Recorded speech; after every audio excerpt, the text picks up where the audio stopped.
Next man up, 1025 The Game. Happy Friday. Jake Lyman, Connor Newt, Parker Kelly with you, broadcasting live from the Busy Bee Plumbing, Heating, and Air Conditioning Game Nashville Studios, home of the $99 yearly Beehive membership, where the buzz is always about great service. For those of you wanting Max Hers today, I am sorry to disappoint. Max not going to join us today as he is traveling with the Preds from LA up to San Jose. He will be with us on Monday for an hour. So looking forward to that. We will lead off with some Preds, and we've got Connor Newt with us for the full show. Connor is doing the show from home, and I don't blame him because he was in here throughout the entirety of that late night game. Connor, how's it going this morning? Did you get any sleep at all?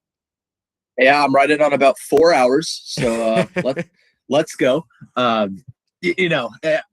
was considering it. I actually feel really bad that I'm not there because I hate doing shows from home. It's just not. I like being there with you guys, so it kind of sucks today. But it hit 2 p.m. or 2 p.m. I wish 2 a.m. when I got home, and I was like, yeah, I think we're gonna do the show from home tomorrow. I think that would be good. So I'm riding. It doesn't help that the pollen is in the air. And, yeah. My eyes are not doing well. That's why I got my glasses on today. But I'm hanging in there. It was a fun game last night, honestly.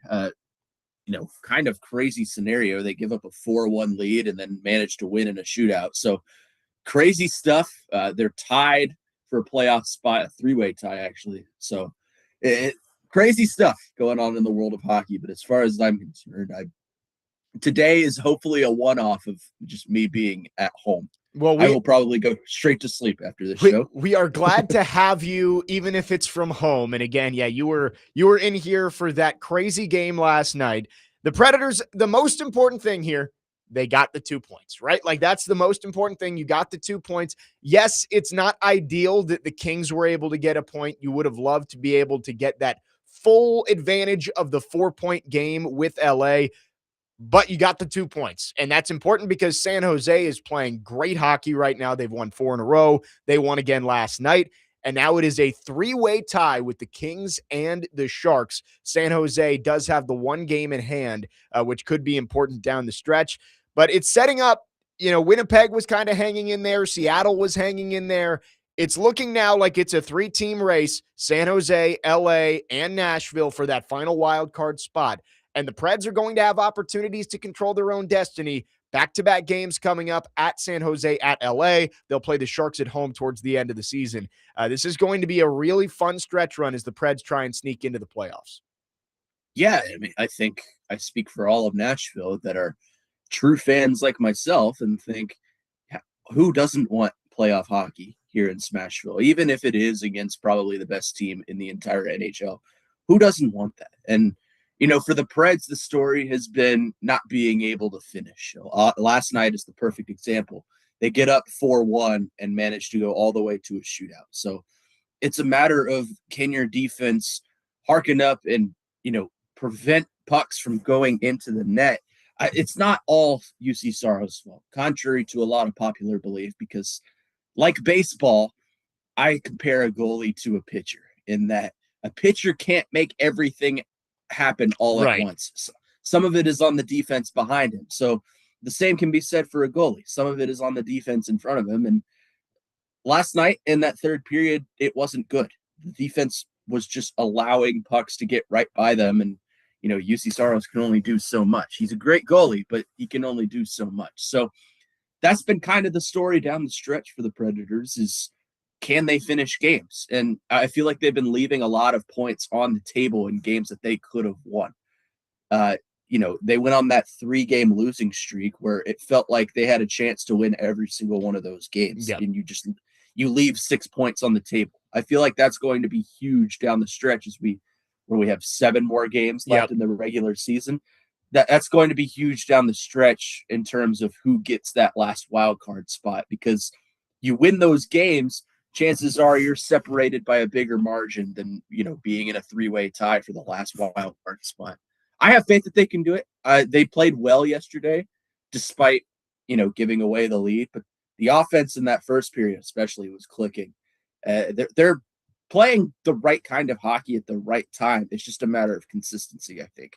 Yeah, and you mentioned that the Preds have given away some points, and that's I think there are going to be multiple games if the Preds miss out on the playoffs that you look back and say, man, if we had just held on last night, maybe not the perfect example because you did get the 2 points. But if the Kings do get in by a point and you look and say, man, we controlled that game, we were up 3-0, then 4-1, and they still were able to get that overtime loss point that could end up playing a factor down the stretch. I look back specifically at a couple weeks ago against Vancouver. That's a game that you should not have allowed to get to overtime, and you end up losing against one of the worst teams, if not the worst team in hockey. And even all the way back at the beginning of the season, like the Montreal game where Cole Caulfield scored with like 8 seconds left, sent it to overtime and ended up winning. That's a point that might cost you down the stretch. The Preds are going to have some games if they miss out on the playoffs by a point or two where you look back and say, man, we really gave it away. And last night, maybe not the perfect example because you did come up with the 2 points. But if the Kings do sneak in, you might look back on last night and say, man, we have to find a way to finish games. And for the Preds, there hasn't been a constant problem throughout the season, right? Like for a long time, it was the slow starts that we talked about. Man, you're down 2-0 or 3-0 before you can even blink, and you have to dig yourself out of the hole. And they did that well for a while. But last night, you scored 2 goals in the first 5 minutes. Really could have been 3 if they didn't call the high stick on Zach Leroux early. So you could have been up 3-0 in the first 5 minutes. You started fast. You couldn't finish. There hasn't really been a constant for the Preds. There's been different issues that have plagued them at different points in the season.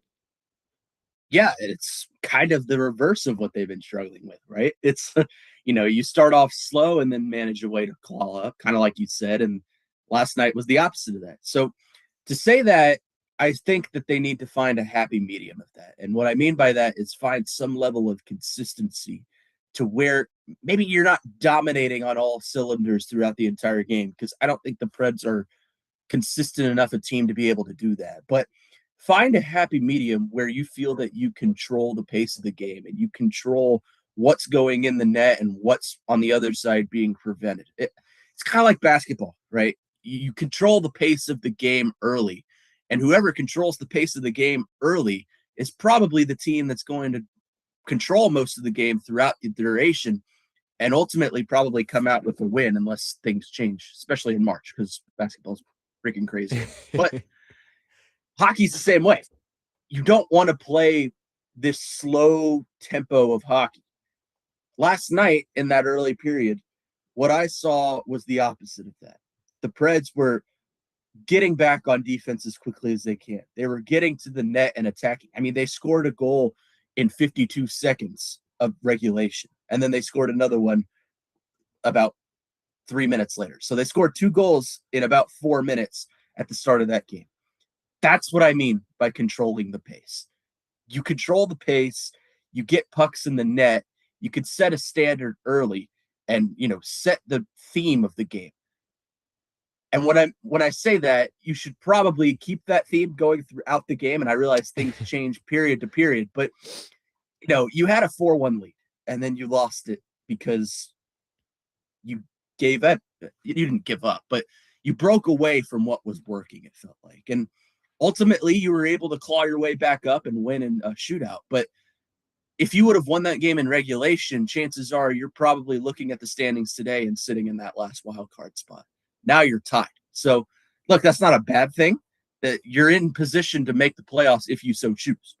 But things could have been a lot better. And I think that's kind of what you and I are talking about here. And yeah, you left a lot of points on the table the last couple of weeks. And if you miss out, are you going to be able to look back at that and think, yeah, we did the best we could, or look back at that and say, yeah, we left a lot of points on the table there. If we would have squeezed out that one, then we would probably be sitting in that wild card spot today. Yeah, and the Sharks did win last night, so the Sharks are still tied there too. So it's a 3-way tie. Kings would have been a point back if you were able to hold on in regulation.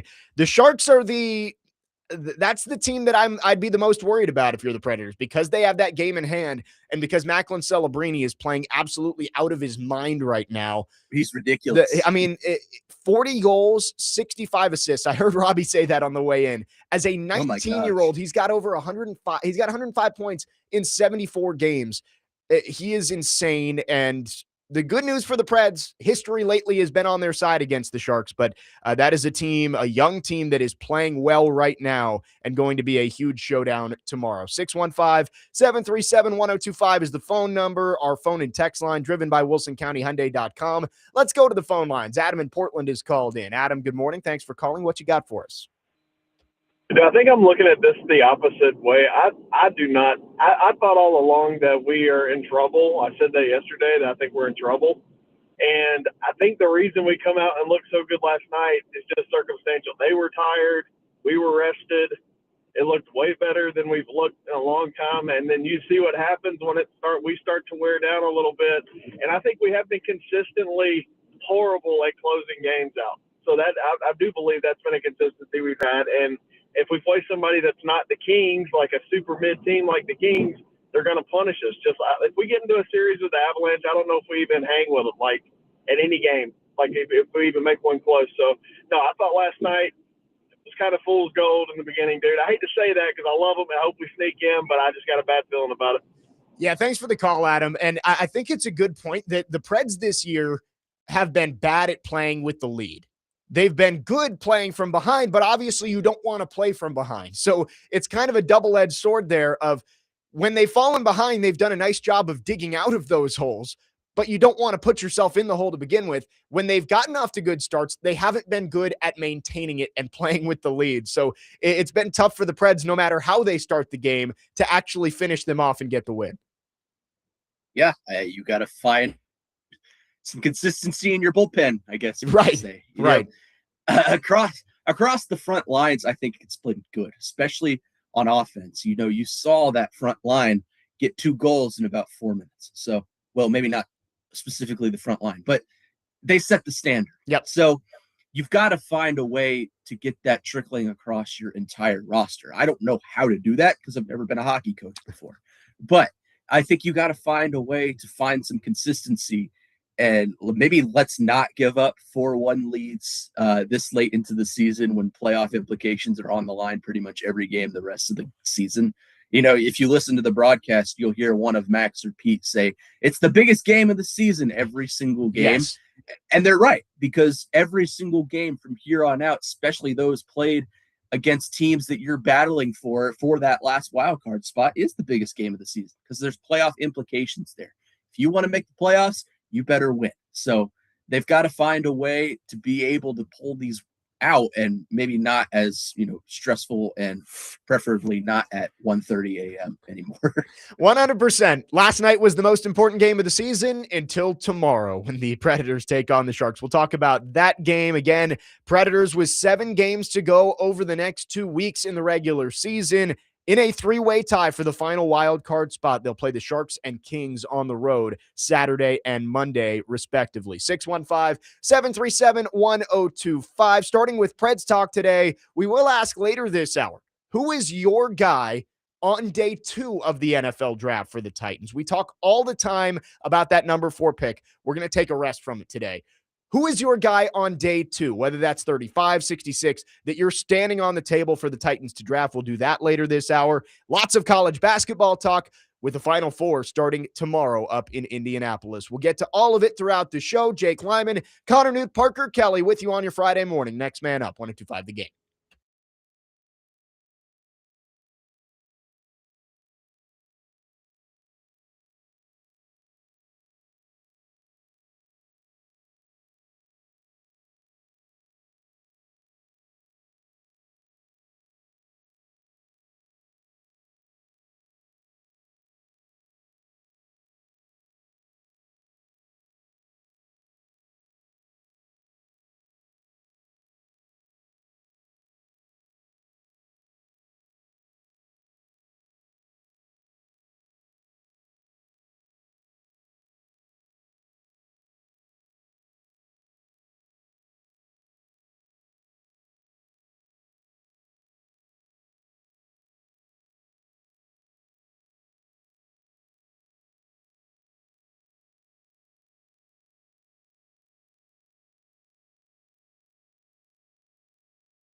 Yes. Today, Vanderbilt baseball takes on Texas A&M in a doubleheader. First pitch of game one is at 2 p.m. on 94.9 The Fan. First pitch of game two, 6 p.m. right here on 102.5 The Game. And coverage is presented by Gary Force Acura. Jake Lyman, Connor Newt, Parker Kelly, next man up, 102.5 The Game. We've got a full White Girl Friday today with Connor in for all 3 hours. So, Parker. What a poll that was right there. That is like Disney Channel Sabrina Carpenter right there. I got to say, I did not know that was Sabrina Carpenter. Oh yeah, that was classic. before she exploded. But Gotcha. I I did not know that was her. But I learn a lot about music every day with Parker. No matter what the theme is, I learn more. So excited to have Connor in for the full show. We're talking Preds to lead things off. Preds blew a 4-1 lead yesterday. Ended up going to overtime, going to a shootout. It was a tense shootout with the first 15 attempts not finding the back of the net. Luke Evangelista was finally the one to put one home and give the Predators the win, which I guess can lead us into a conversation about UC Saros. Saros has been good, solid this year. I don't know if you're getting what you would expect from the contract that you're paying him. And last night was one of those games with UC Saros where the fourth goal that tied the game, just kind of sneaking past him. That's one that he can't give up, especially in that moment where it's 4-3 late and you're trying to hold on in a playoff push. But then he turns around in the shootout and stops all 8 shots that come his way. So it's UC Saros. He's good, but he does have those moments where you're like, man, we're paying you all this money and you can't stop that shot in a 4-3 game late against a team you're fighting for a playoff spot with. Kind of the dichotomy of what you get with Saros and net. Yeah, I can't think of a better example of the UC Saros experience than that. It's not the same UC Saros on a nightly basis, which is a good thing and also a bad thing, because some days you'll get, Vesna contender UC Saros, who looks like he can just set the league on fire. Then the next day you'll get UC Saros, who looks like he was literally just called up from Milwaukee. So I don't know what level of consistency he can find at his point in his career. He's been the starting goaltender for the Predators for some odd years now. So I don't know on, what kind of level of consistency throughout the rest of his career he's going to be able to find. I think he's a good goaltender. In fact, I think at times he can be a great goaltender. But I wouldn't put him in that upper echelon of the elite goaltenders in this league, simply just because of the inconsistencies. Like I said, I don't think a lot of it is his fault. You need to have a competent defense in front of you, and at times the Preds look like they don't have that. But you need a level of consistency, especially if you're headed towards the playoffs from your goaltender, because we've seen it time and time again in this city with inconsistent goal play in the playoffs.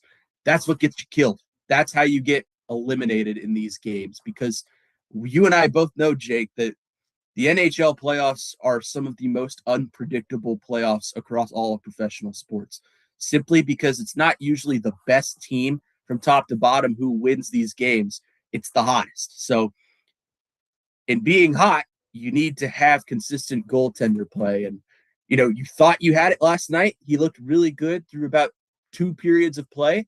Then things kind of started to collapse in the third, but he was really, really good in the shootout. So for UC Saros, it's a matter of fighting that from top to bottom, 3 periods of a game, plus if you go to overtime, you need to find that elite level goaltender inside you.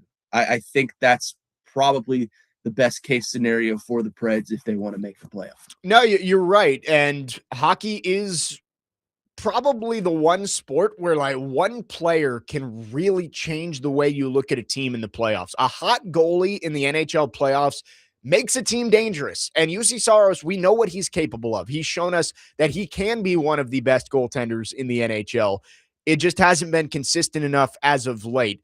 Would love to see him find his form over the last 7 games of the season and then hopefully into the playoffs. For the Preds, you look ahead to tomorrow, and the Sharks, they've got the inside track right now at that final wild card spot just because they have the one game in hand. Currently, the Sharks, Preds, and Kings all at 79 points, but the Sharks have 8 games remaining, Nashville and LA with just 7. So this game tomorrow is massive. If the Predators want to put themselves in the driver's seat, give themselves a little bit of cushion, they have to go win in the Shark Tank tomorrow. And again, we said in the last segment, easier said than done the way the Sharks are playing right now, especially their young star, Macklin Celebrini, who in some games, it feels like he is personally willing San Jose into the win column, despite the rest of his team and what they might be doing. I mean, he's the next big thing. He is that level of player that you want to have. And I mean the elite of the elite. He is of the echelon of Connor McDavid or Sidney Crosby in his prime. He is that guy. So it's a matter of stopping him. Like you mentioned, one player getting hot, especially this time of the year, is the kind of thing that can get you beat. So don't let one guy beat you. And like I've been mentioning, defense needs to hearken down. You need to contain these pucks that are coming towards your way because UC Saros isn't Superman. He can't do everything. He's a good goaltender, and when he's on, he's on. But like I said, he's like a pitcher. Can't do everything. You can't bet on the strikeout every single at bat, just like you can't bet on the stop every single shot towards the net. So defense has got to come up strong on some point. So I think if you want to beat the Sharks, that's the key to the game. Yeah, Macklin Celebrini on this 4-game winning streak, and he had no points last night, actually, in a 4-1 win over Toronto. But which means he'll have 6 tomorrow. Well, he was averaging 3 points per game in the last 3. He had 2 against Columbus, 3 against St. Louis, and then 4 in a 4-3 win against the Ducks. So he scored or assisted on all 4 goals in a 4-3 win against Anaheim on Wednesday night. So that's going to be a tough test for the Preds tomorrow. And you're right, Saros, he has to be good.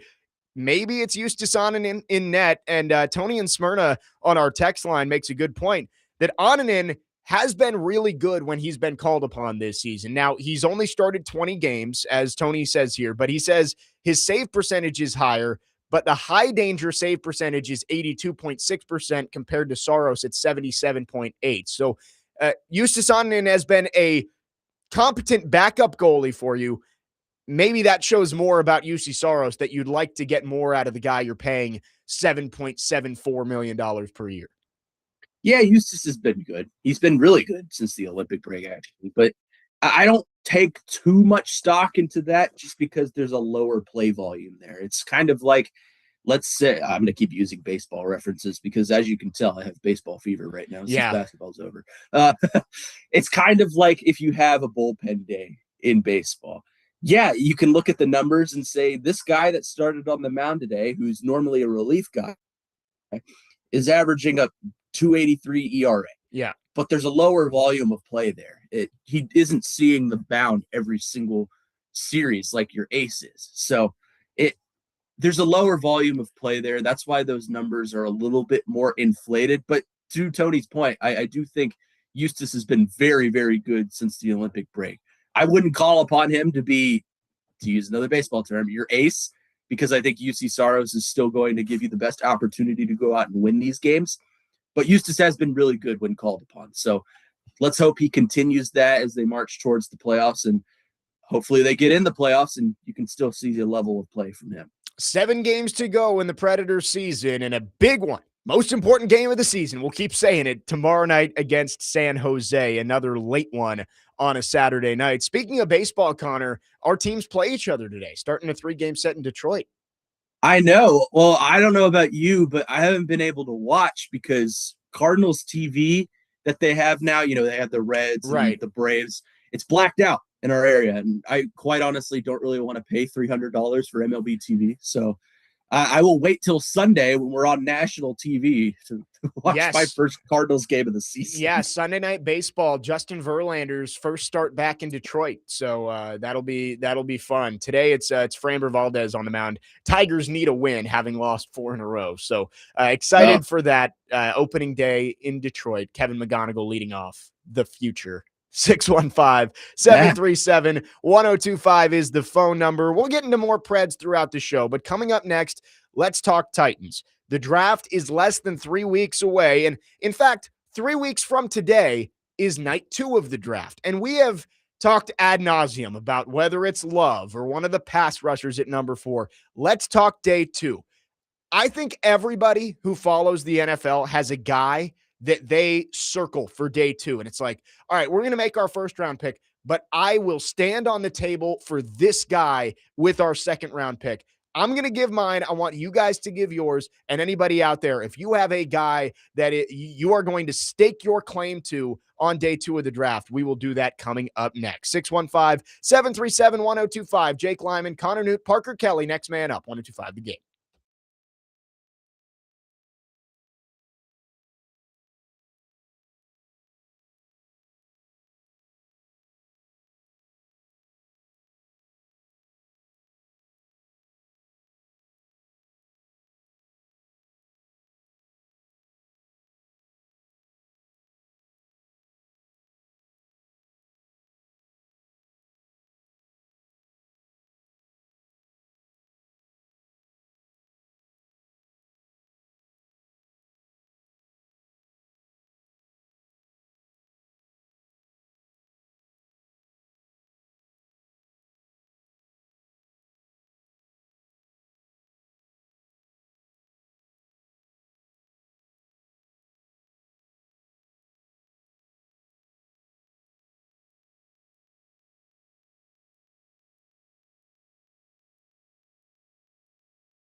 Tee it up with us at the 5th annual 615 Open, May 28th at Hermitage Golf Course. We are once again supporting Folds of Honor to help them fund life-changing scholarships for families of America's fallen heroes. Register now to play or sponsor at 615open.com. Jake Lyman, Connor Newt, Parker Kelly with you. Next man up, 102.5 The Game. The draft is now under 3 weeks away. We are getting close to finding out who will be the newest Titans. And all week long, we've discussed Jeremiah Love and Ruben Bain and David Bailey with Corey and TD. But I want to move on to day 2 because there are going to be a lot of good options for the Titans at the top of the 2nd round, top of the 3rd round. And I feel like everybody who follows the NFL draft has just a guy who they've got their draft crush on who's going to be there on day 2 or even day 3. And last year for me, it was Luther Burden. Having watched him in person when they came to Vanderbilt a couple years ago, I was convinced that guy's going to be a star. And he had a pretty good rookie season with the Bears. They move on from DJ Moore. He's probably going to get an expanded role. I wanted Luther Burden when the Titans traded that pick at 35. So let's do this again. Who is your guy on day 2 of the draft? Connor, do you have somebody in mind? Can I give you 2? Yeah, go ahead. All right, I got one on each side of the ball. One is a fringe round 1 guy, but I feel like he could drop to round 2. I really like Casey Concepcion from A&M. I like the ability that he has to play multiple positions across the field. You can line him up inside on the slot. You can line him up outside. He's so versatile in the way he runs his routes that I think he's capable of playing a pivotal role in a Brian Daboll offense. I mean, looking at his stats last year at A&M, he almost eclipsed that 1,000-yard mark, had 9 touchdowns. And, he's not a deep pass threat guy. His long last season was 48 yards, but that's kind of your multi-down wide receiver and your move the chains guy, for lack of better terms. And especially if you get into the red zone, I think that's a guy that could help out a Cam Ward a lot. Look, he's not going to be your number 1. Not right now anyway. But I think that's a guy that would fit a Brian Daboll scheme so perfectly. It's hard to not fall in love with him. And then on the other side, I'm kind of basing this off, if they go Love, then I think you need to go defense. But if they go defense in the 1st round, then I think you need to go wide receiver. Let's say they go Love. I like Mason Thomas out of Oklahoma, the edge rusher. He's a guy that's kind of like Ruben Bain in terms of just hand in the dirt, get after the quarterback. Doesn't really have the arm thing that Ruben Bain has. There's no concern there. His arms aren't long, but they are longer than Ruben Bain's, yes. Yes. So I think he's physically capable of fitting into this defense. And look, anywhere they go on the defense in this draft early, I'm just going to trust that Robert Saleh likes the idea of them fitting into the scheme and likes the idea of being able to develop them, because you've seen it time and time again. You've seen it in San Francisco. You saw it a little bit in New York. You've seen it wherever he's been. So I'm going to trust the idea that he's capable of developing defensive players. And Mason Thomas, I think you look at the traits and you look at the ability to rush the quarterback and make some impact plays on defense. I think that's something that should be on your radar. So my 2, in terms of, I guess they're both considered round 2 guys, but Casey Concepcion, if he doesn't go in the 1st round, is probably my ultimate draft crush. And then Mason Thomas, if you're going to go defense, is also my draft crush. Yeah, I like those. Like if you end up with David Bailey and Casey Concepcion, or Jeremiah Love and R. Mason Thomas, like I think that's a good haul for your first 2 rounds. R. Mason Thomas out of Oklahoma, he's a playmaker. I've seen him in some round 1 mocks, but I've also seen him falling deeper into the 2nd. So both those guys could be on the board at 35 for the Titans. All right, my guy, and I've hinted at this a little bit throughout the draft process here, and it hurts because I'm not a huge Tennessee guy. I love Chris Brazzell. I really do. I don't. Really? Like, what do you not like about Chris Brazzell? I mean, everyone goes to he is a contested catch specialist and he can haul down anything. But I look across the board and teams they played, he played some elite corners in the SEC, obviously Alabama and teams like that. But, I think the scheduling has something to do with it. I think the fact that, maybe this is just a me thing, and Tennessee fans are going to get mad at me when I say this, but how many Tennessee wide receivers under the hype rule system have thrived in the NFL? I understand None. that. And but I struggle with don't scout the logo, scout the player. And Right. You're right. No, that's a good point. With Chris Brazzell, my initial draft crush on Brazzell came from just watching the games this past season, watching the games, and just he kept popping to me. And it's like, man, that's a good player. I went back last night and wanted to confirm and just watched a couple of his games, and specifically the Georgia game. I mean, he showed off everything in that game. He created separation with his speed. The touchdown in the red zone that he had was a great route to get over top of the cornerback and give himself space for Joey Aguilar to throw it over the top. And then he was able to make a contested catch down the field and just leave the corner in the dust for a long touchdown. He's 6'4". He runs a 4.37 40, and I think the production is there too. Chris Brazzell, that is my draft crush. I think the athleticism, the size and speed matched with what he was able to do in some of the SEC games that he played. Not all of them. Obviously, he wasn't super consistent throughout the year, but I think Chris Brazzell is what this team needs. He's a big, deep play threat that can give Cam Ward one of those guys where it's like, hey, there's not a whole lot of options. I got one-on-one with Brazzell. I'm throwing it to him. And that's my draft crush. If he's there at 35, that's who I want the Titans to take. Do you not love the deep play ability of some of the receivers that you already have on this roster? Like, do you not? Like, I realize he's not a contested specialist like Brazzell is, but Jim DK, I think, has some pop to him. I think he's capable of making a deep play. You've seen Alec Iomanner make deep plays, and he's the guy that I feel like has the most contested specialist ability on this team. Do you not feel like you already kind of have that in someone already on the roster? I think you've got parts of it, right? Like, I think you've got Alec Iomanner, who does have the size down the field.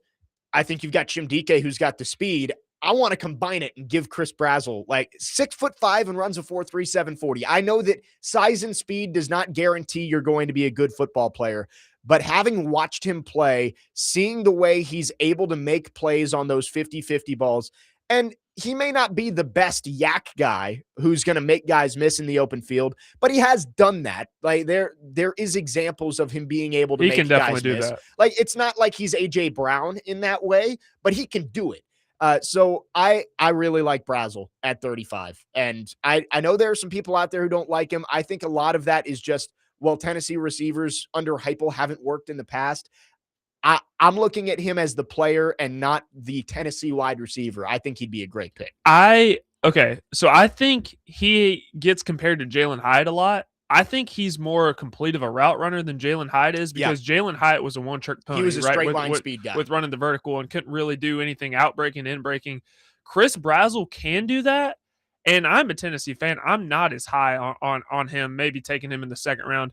Like, I would prefer for some of the other guys. Connor brought up Casey Concepcion. Draft scouts are very high on him. I think he's going to be a mid-first round pick, so I don't think he's going to fall to the second round. I do like Brazzell. I'm hesitant on taking him in the second round. That's fair. That's fair. Do you have a guy that stands out for you, Parker, on day 2, any position? Yeah, so in my ideal world, the Titans would take Jeremiah Love in the first round, edge rusher in the second round, pass catcher in the third round.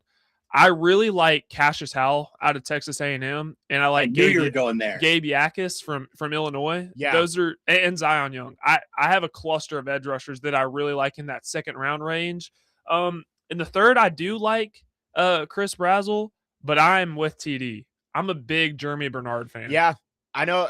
I would not hate Jeremy Bernard too. Whether that's my 35 might be a little high, but maybe a trade back and take Bernard, or if he falls to 66, which feels a little unlikely. You mentioned Yakis from Illinois. I saw that he didn't do much at the combine, but his pro day this week, he had a 1.6 10-yard split at like 260 pounds. Like that is He's a tank. that is elite get off speed. He is a tank for that size of player. So it honestly, if there's like a perfect world of you get Jeremiah Love, Chris Brazel at 35, and if Jackus falls to 66, oh, I mean, sign me up all day long. Mike Borgonzi, if you're listening, that is my perfect scenario for the Titans in April. Let me throw one at you just for curiosity's sake. Yeah. Because I think he's going to be there in the second round. And especially if you go offense, this might be a guy that can help you on the defense. Where do we stand on J-Rod, Jacob Rodriguez? Yeah. That was somebody that we touched on a little bit with TD yesterday of it. That feels like a Robert Saleh type of guy, right? Like just can be the quarterback of his defense in the middle. And, Cedric Gray was great last year, but I do think that Jacob Rodriguez would be a good fit. It's just a matter of you've got needs at those premium positions. Like if you go Jeremiah Love, Jacob Rodriguez with your first 2 picks, like running back, off-ball linebacker, you're really neglecting edge and wide receiver like you have for the past few years. I have 2 sleepers since we're talking about linebackers. I have been looking at the linebackers. 2 sleepers that you could get on day 3, Torian York from Texas A&M. He was the captain last year, and he's Mike Elko's guy. I mean, he was the quarterback of the defense. He almost is like Cedric Gray. Like he's not going to blow you away with the the speed and stuff like that, but his leadership and just his football IQ off the charts. So that's a sleeper that you could probably get on day 4. And Aiden Fisher of Indiana, just a gritty guy, gritty football guy in every sense of the word. I do think the Titans will go linebacker at some point in this draft. I would guess it would be more on day 3. I think linebacker, safety, cornerback, those are some of the positions I would look at for day 3 for the Titans, where they have 6 picks on day 3. So they're going to have plenty of opportunities to address some depth at those positions. 615-737-1025. If you have a draft crush, we'll say outside of round 1, can't be a guy being taken in the top 10. But if you have a draft crush for day 2, day 3, send those in on our phone and text line driven by WilsonCountyHyundai.com, 615-737-1025. And all of our football offseason coverage is brought to you by Tennessee Brewworks, the official craft beer of the football offseason on ESPN 1025 The Game. Jake Lyman, Connor Newt, Parker Kelly, next man up, 1025 The Game.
Next man up, 1025 The Game. Jake Lyman, Connor Newt, Parker Kelly with you on your Friday morning. Talking draft as we get closer to April 23rd out in Pittsburgh. Titans with the 4th overall pick, and that debate will rage on up until draft night, but the 35th and 66th picks should also bring starters to this team, and we're talking about the guys that we would stand on the table for on day 2. I said Chris Brazzell was a guy that I am high on out of Tennessee. Connor went with Casey Concepcion, along with R. Mason Thomas, the edge rusher out of Oklahoma. And Parker had a couple that he really liked. Jeremy Bernard, the wide receiver from Alabama. Gabe Jackas, the edge rusher out of Illinois. So lots of good options for the Titans at 35 and 66. We got a couple of reactions on the text line. Matthew from Jolton says, if it was me, I'm getting back into the 3rd. Derek Moore, the edge from Michigan. Logan Jones, center from Iowa. And Connor, center is a position that we didn't mention there, but there are some good options for the Titans if they want to bring in somebody to compete as a rookie. Logan Jones, Jake Slaughter, a couple of the big names that have been talked about. Yeah, center is a pick'em of who do you think will be at that position come the start of the season. You know, I feel like Jackson Slater is going to be the guy there just because I think he's shown the traits in practice, and I think he's versatile enough to play that position.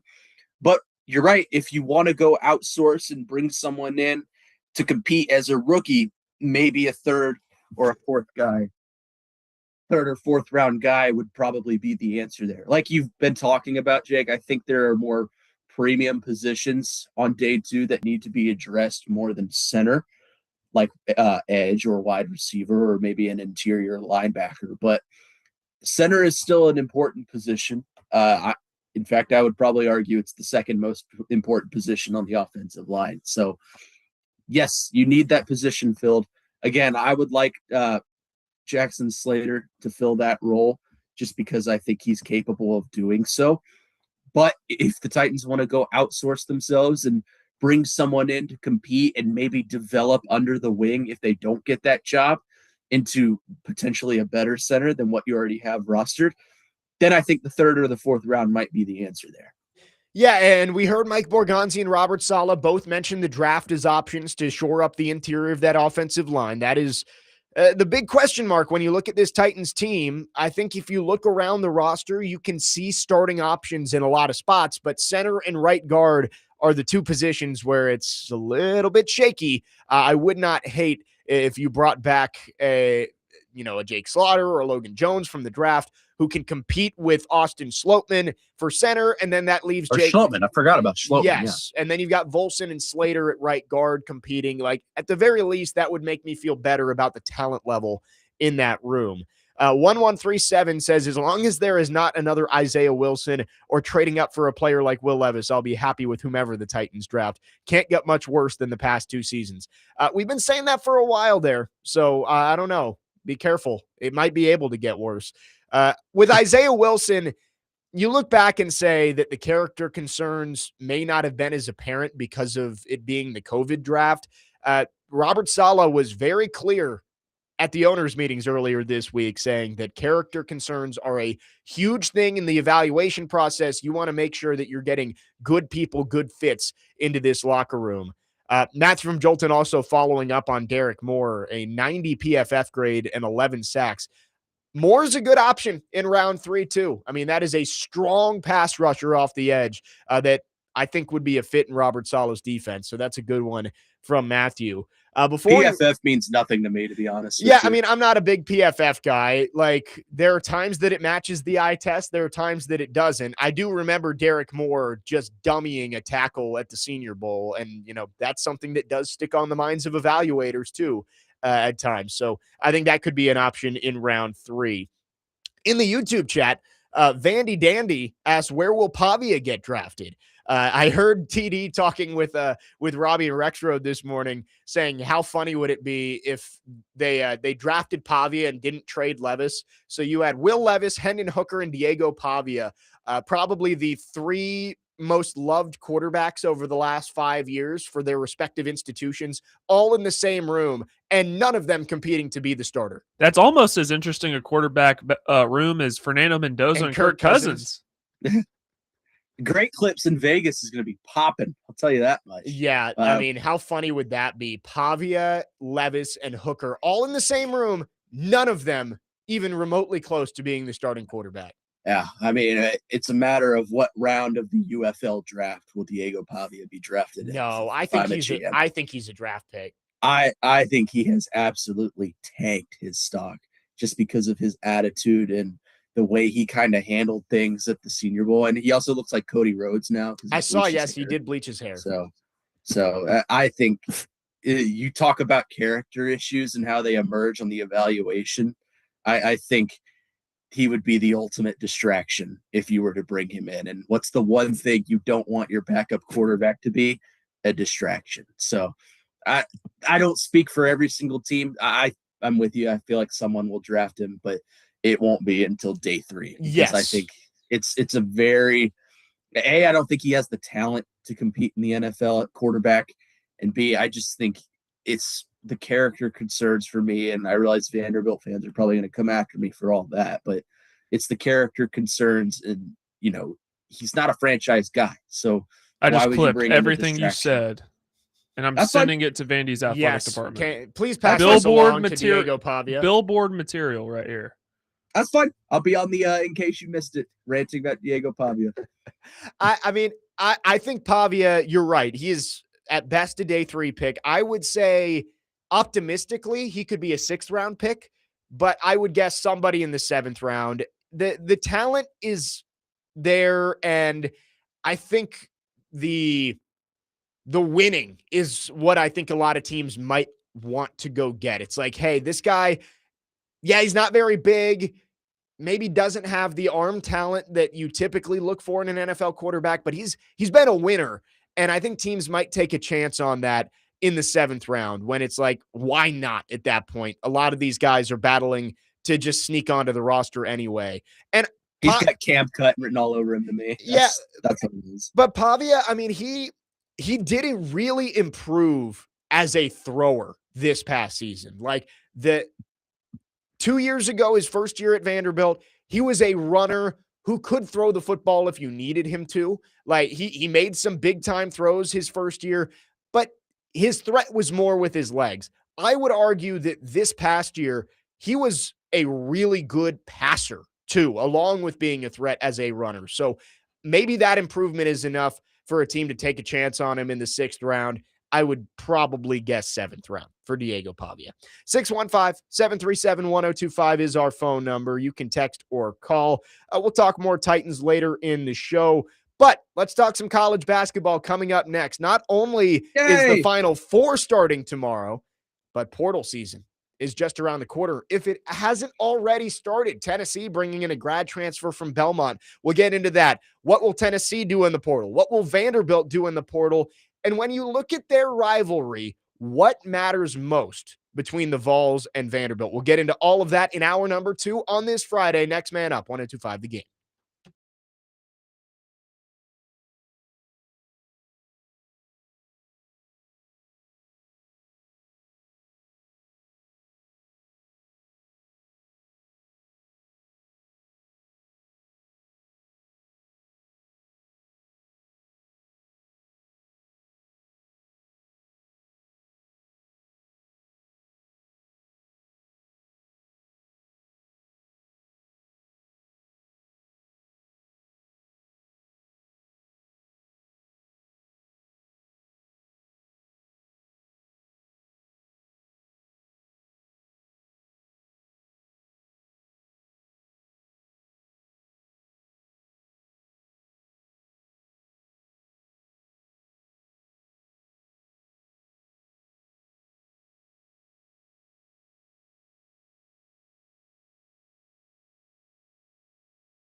Second hour, next man up, 102.5 The Game. Jake Lyman, Connor Newt, Parker Kelly, broadcasting from the Busy Bee Plumbing, Heating, and Air Conditioning Game Nashville studios, home of the $99 yearly Beehive membership, where the buzz is always about great service. It is Final Four weekend. Michigan, Arizona, UConn, Illinois coming up tomorrow. Tonight, Final Four on the women's side. It is UConn, South Carolina, Texas, and UCLA. Winners will match up on Sunday. But with the Final Four beginning this weekend, that means next week officially starts portal season. And both Tennessee and Vanderbilt are expected to be very active in the transfer portal this season. Let's start with the Vols. They're coming off a third straight Elite Eight. And this one felt a little different, where I think for Tennessee, it was a pleasant surprise to get to the Elite Eight, whereas in previous years, you felt disappointed that you couldn't break through to the Final Four. But when you go to three straight Elite Eights, eventually you want to finally get to that promised land of the Final Four that Tennessee has had elude them so far. So this is a big offseason for Rick Barnes. They got it started already, bringing in a grad transfer. And again, grad transfers can transfer at any point. Doesn't have to be during the portal window, which opens up next week. Tyler Lundblade from Belmont. I hope I'm pronouncing that correctly. He averaged 16 points per game, 6'5", was a 40% three-point shooter this past year, but shot 48% from long range 2 years ago.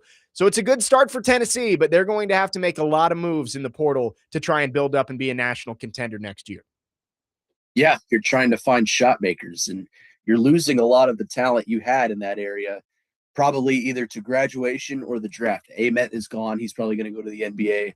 I believe Jacoby Gillespie's a senior. He is a senior. Yep. There. So he's gone. You're going to need to replace that with a lot of good play and a lot of shot making, and especially at that guard position. So I think this is a good start for them. Selfishly, that's a guy I wanted to come over to Big Blue Nation, but it is neither here or there. I think he's going to be a good addition for Tennessee. And look, he's obviously familiar with the state. I think that's a guy that obviously fits the Rick Barnes mold of what he wants in a player. And from what I've seen and from what I've read, you've kind of alluded to this too, Jake, that Tennessee is going to be pretty active in this portal. I think they're trying to give everything they've got in terms of buying a team that's capable of making it at least to a Final Four, if not winning a national championship. Because, look, Rick Barnes is no spring chicken. He's not – I don't want to say he's on the way out, because I think he still has a little bit of time left in terms of coaching. But he's getting up there, and it's almost yearly to yearly basis with him. Kind of like how Bill Self is, it's just a matter of time before he retires. He'll be back next year for sure. But I think they want to send him on his way with as much as he's done for that program, and the level of competitiveness he's instilled in that program since his time has started there. I think they want to send him on his way with a little bit more accolade. So they're trying to build a team that's capable of reaching the Final Four, which I'll remind Vols fans, you still have no Final Fours. So you're capable. They're trying to build a team that's capable of doing that. And I think it starts with that addition they just had. I think that's a good addition. He can play the point, the shooting guard. Like you said, shoots 40% from three. So, that it starts with one guy. And I think if you're going to start your portal season with one guy, that's a good one to start with. Yeah, I mean, I think you're getting out in front of it. You added a key contributor already, and there are pieces coming back for this Tennessee roster, at least as far as we know, that have not entered the portal. Obviously, you have to retain your own roster too, but Amari Evans is coming back for a sophomore season. Bishop Boswell, you've got JP Estrella's back. Jalen Carey should be back. So what a game he had against Iowa State, by the way. So if that's a sign of things to come, he could be a big piece next year. You lose Okpara, you're likely losing Ament, you lose Jacoby Gillespie, but there are pieces coming back there, and if you're able to make additions in the portal, this Tennessee team could be dangerous next year. I will say, Tennessee men's basketball has less work to do in the portal than Tennessee women's basketball. They are no longer the Lady Vols. They are the Lady Vol, because they have one active player on their team currently. Jada Civil, a freshman, is the only player left. Everybody else has either graduated or gone into the portal for Kim Caldwell. It's like that John Calipari quote when he first took the Arkansas job. I spoke to the team. There is no team. So Kim Caldwell, she's got a lot of work to do.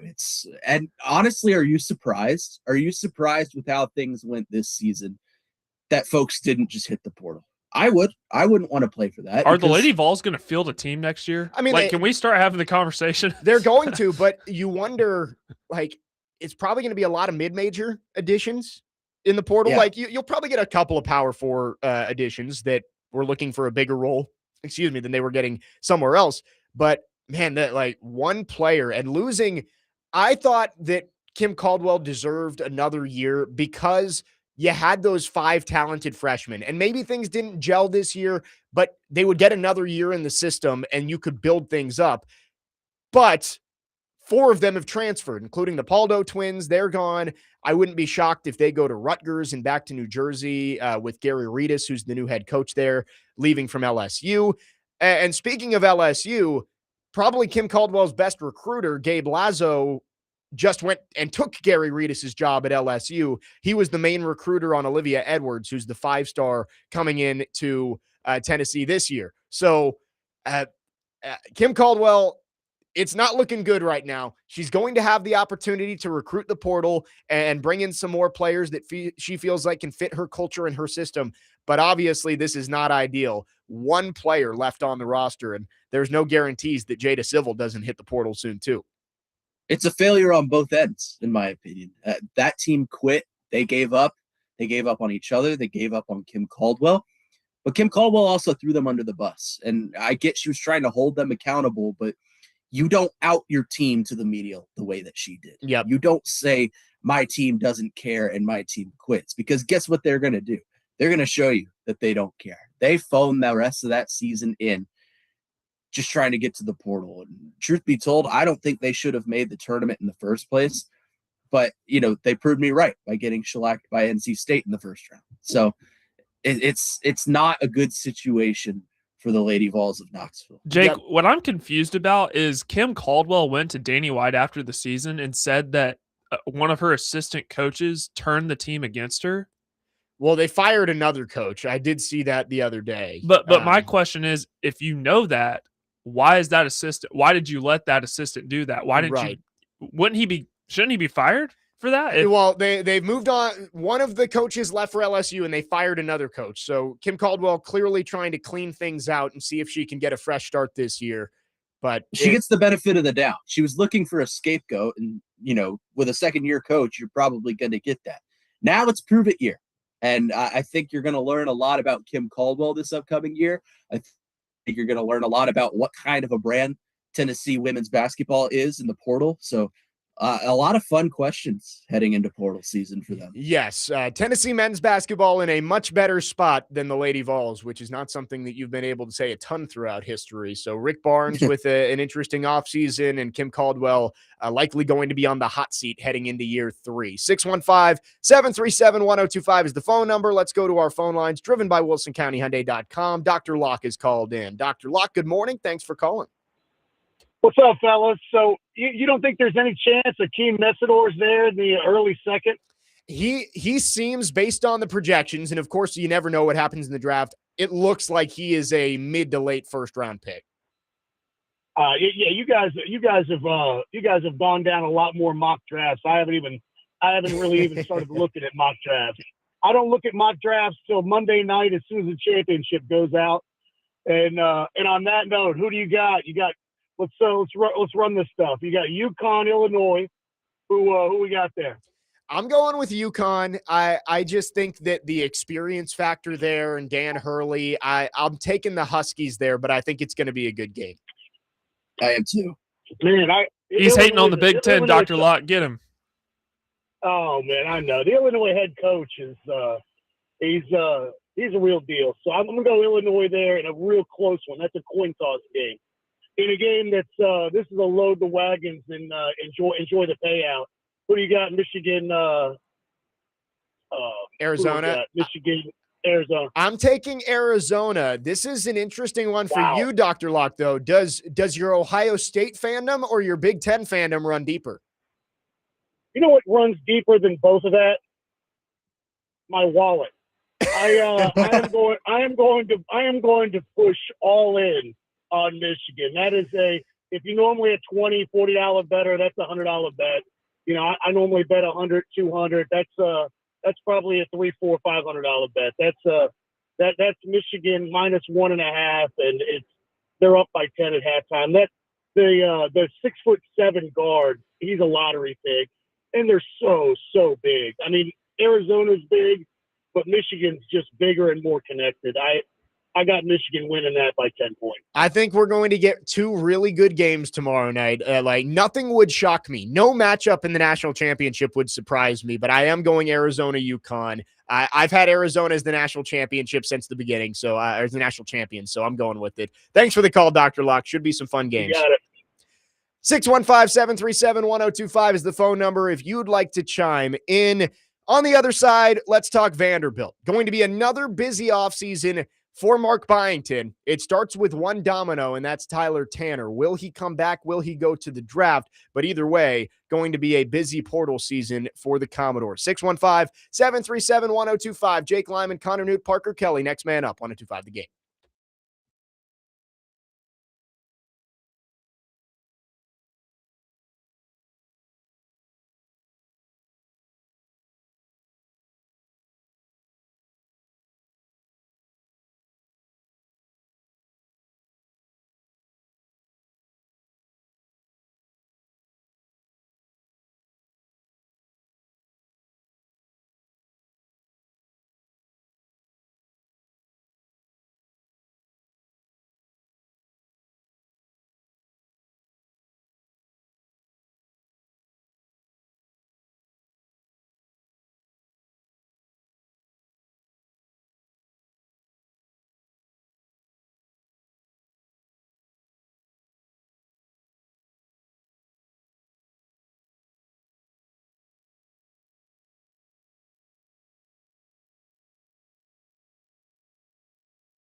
Yeah. Today, the Nashville Sounds take on Charlotte at First Horizon Park. First pitch is at 6:35. You can catch all of the action on 94.9 The Fan, presented by Family Leisure and Social Cantina. Jake Lyman, Connor Newt, Parker Kelly with you on your Friday morning. Baby. Who is this? Is that Ariana Grande? No, this is Queen Tate. Oh, that was Tate. Oh, okay. See, If she ever came in studio, I don't think I'd be able to speak. I show my lack of music knowledge a lot on this show. Like It does sound like Ariana. okay. So I get a pass there. We're talking about the transfer portal across college basketball. Opens up next week, and both Tennessee and Vanderbilt expected to be very active. For Vanderbilt, it looks like it's going to be a very similar situation as last year for Mark Byington. You're going to hold over a couple of your key returners, and you're going to build the rest of the roster through the portal. For Byington, the big piece is, does Tyler Tanner, his all-SEC point guard, come back?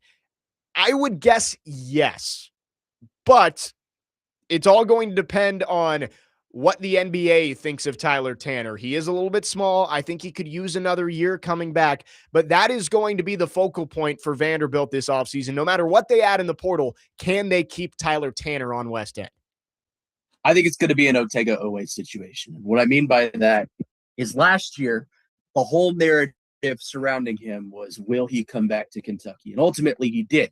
But what he did was he tested the draft waters. He wanted to see the evaluation from NBA scouts, NBA trainers, NBA teams. And rightfully so, because you can learn a lot through those people.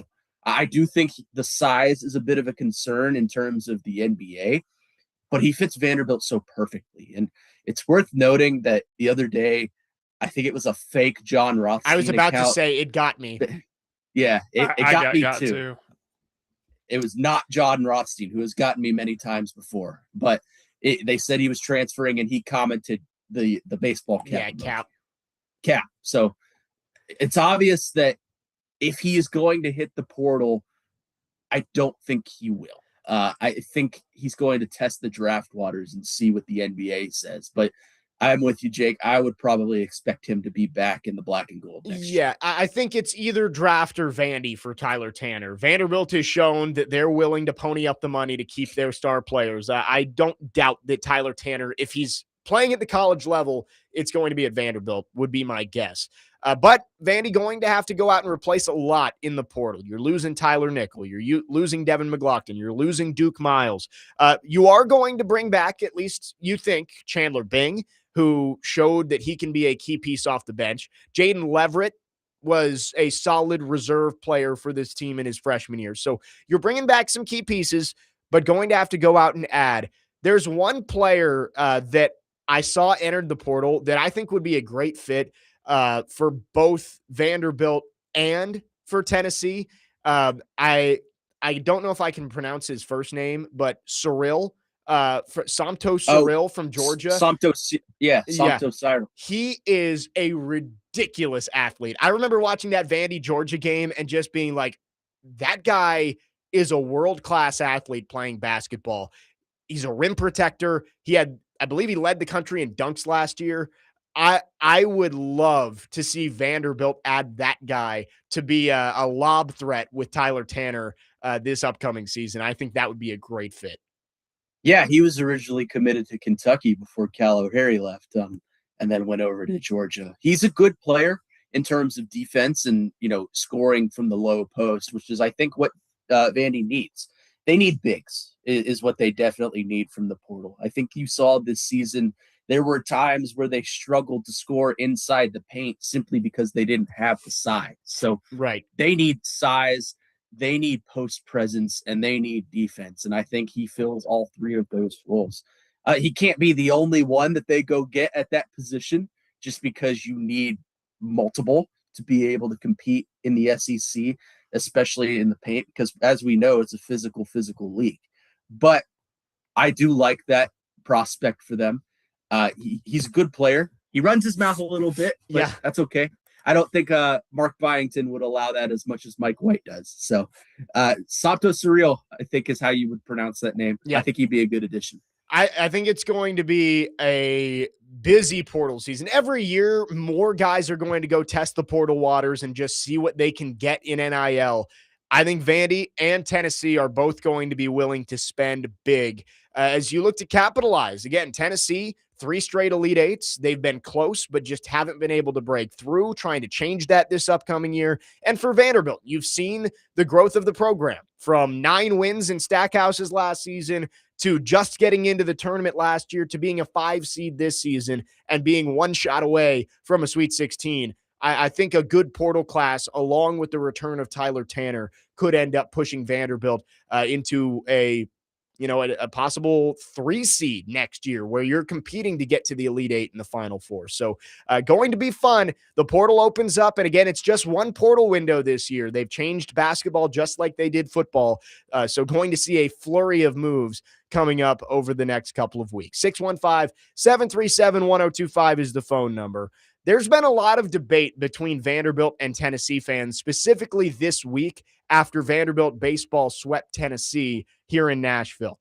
I have a question, and this relates to Vanderbilt and Tennessee, but overall in a rivalry, what matters more? Is it head-to-head results? Is it postseason achievement? Who gets further? That is the overarching question right now between Tennessee and Vanderbilt fans. We will have that discussion on the other side. 615-737-1025 is the phone number if you want to get involved. 1025 The Game and Team Boxing League have your chance to win a pair of VIP tickets as Nashville Smash takes on Phoenix Fury at Municipal Auditorium on Friday, April 17th. Just text the keyword FIGHT, FIGHT, to the game text line at 615-737-1025 to enter to win. We will talk Vandy, Tennessee rivalry when we come back. Jake Lyman, Connor Newt, Parker Kelly, next man up, 1025 The Game.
Swing by John Daly's, located at 1907 Division Street in Nashville. Tomorrow for a basketball watch party you don't want to miss, brought to you by Good Boy Vodka. Enjoy $25 Good Boy bucket specials, and 1025 The Game will be on site from 5 to 7 with prizes and more. Don't miss it, only at John Daly's. Jake Lyman, Connor Newt, Parker Kelly, next man up, 1025 The Game. So there's been a debate that I've seen raging on social media.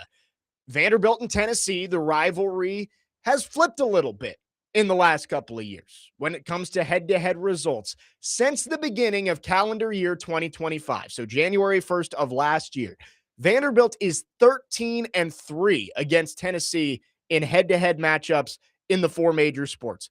1-0 in football, obviously got the win in Neyland Stadium this past fall. 3-2 in men's basketball, 3-0 in women's basketball, and 6-1 in baseball after the sweep over the weekend. So, Connor, I have the question for you, who you're a diehard Kentucky fan, and you've got your rivalries with Tennessee, with Louisville. What matters more in a rivalry? Head-to-head results, what you've done lately on the field against that team, or is it postseason results? Because Tennessee, despite losing to Vanderbilt more often, has been able to do more with it when they've gotten into the NCAA tournament, the college football playoff, etc. That's a good question, because I think both factor into what constitutes a rivalry. But to me, the way I look at it, especially against the two that you mentioned, Tennessee and Louisville, it's about head-to-head. It's about what have you done for me lately, in my opinion. So, when Tennessee tries to start we went deeper in the tournament than you, you lost to Kentucky twice. So the rivalry goes in favor of Big Blue this year. And look at the all-time record. You look at, okay, what has happened over the history of this rivalry? And I realize a lot of that is going to be constituted of things that we can't control that happened 50 years ago. But to me, it's what have you done for me lately? And if you're Vanderbilt, you're looking at this and you're looking at the head-to-head, like you mentioned, in all sports and thinking, yeah, we got Tennessee's number right now. So I think some of it, too, is overall direction of the program, how things are trending towards for the future. If you're Vanderbilt, you're very excited about the future of all your athletic programs. If you're Tennessee, you're excited as well. But I think there's more disarray in the direction of the Volunteers than there is for the Commodores. We just touched on women's basketball. Men's basketball, I think, is going to be good, but you're going to have to do some things. There's some disarray in the football program and how that's going to go at the quarterback position, and how are they going to get over that 8-4, 9-3 hump. So that's a long way of answering the question, but if you're going off of just those two things, and I have to pick one, I think head-to-head matters a lot more than postseason success, because it constitutes the two teams that are rivals playing directly against each other rather than, kind of dancing around each other and just making it further due to luck of a draw.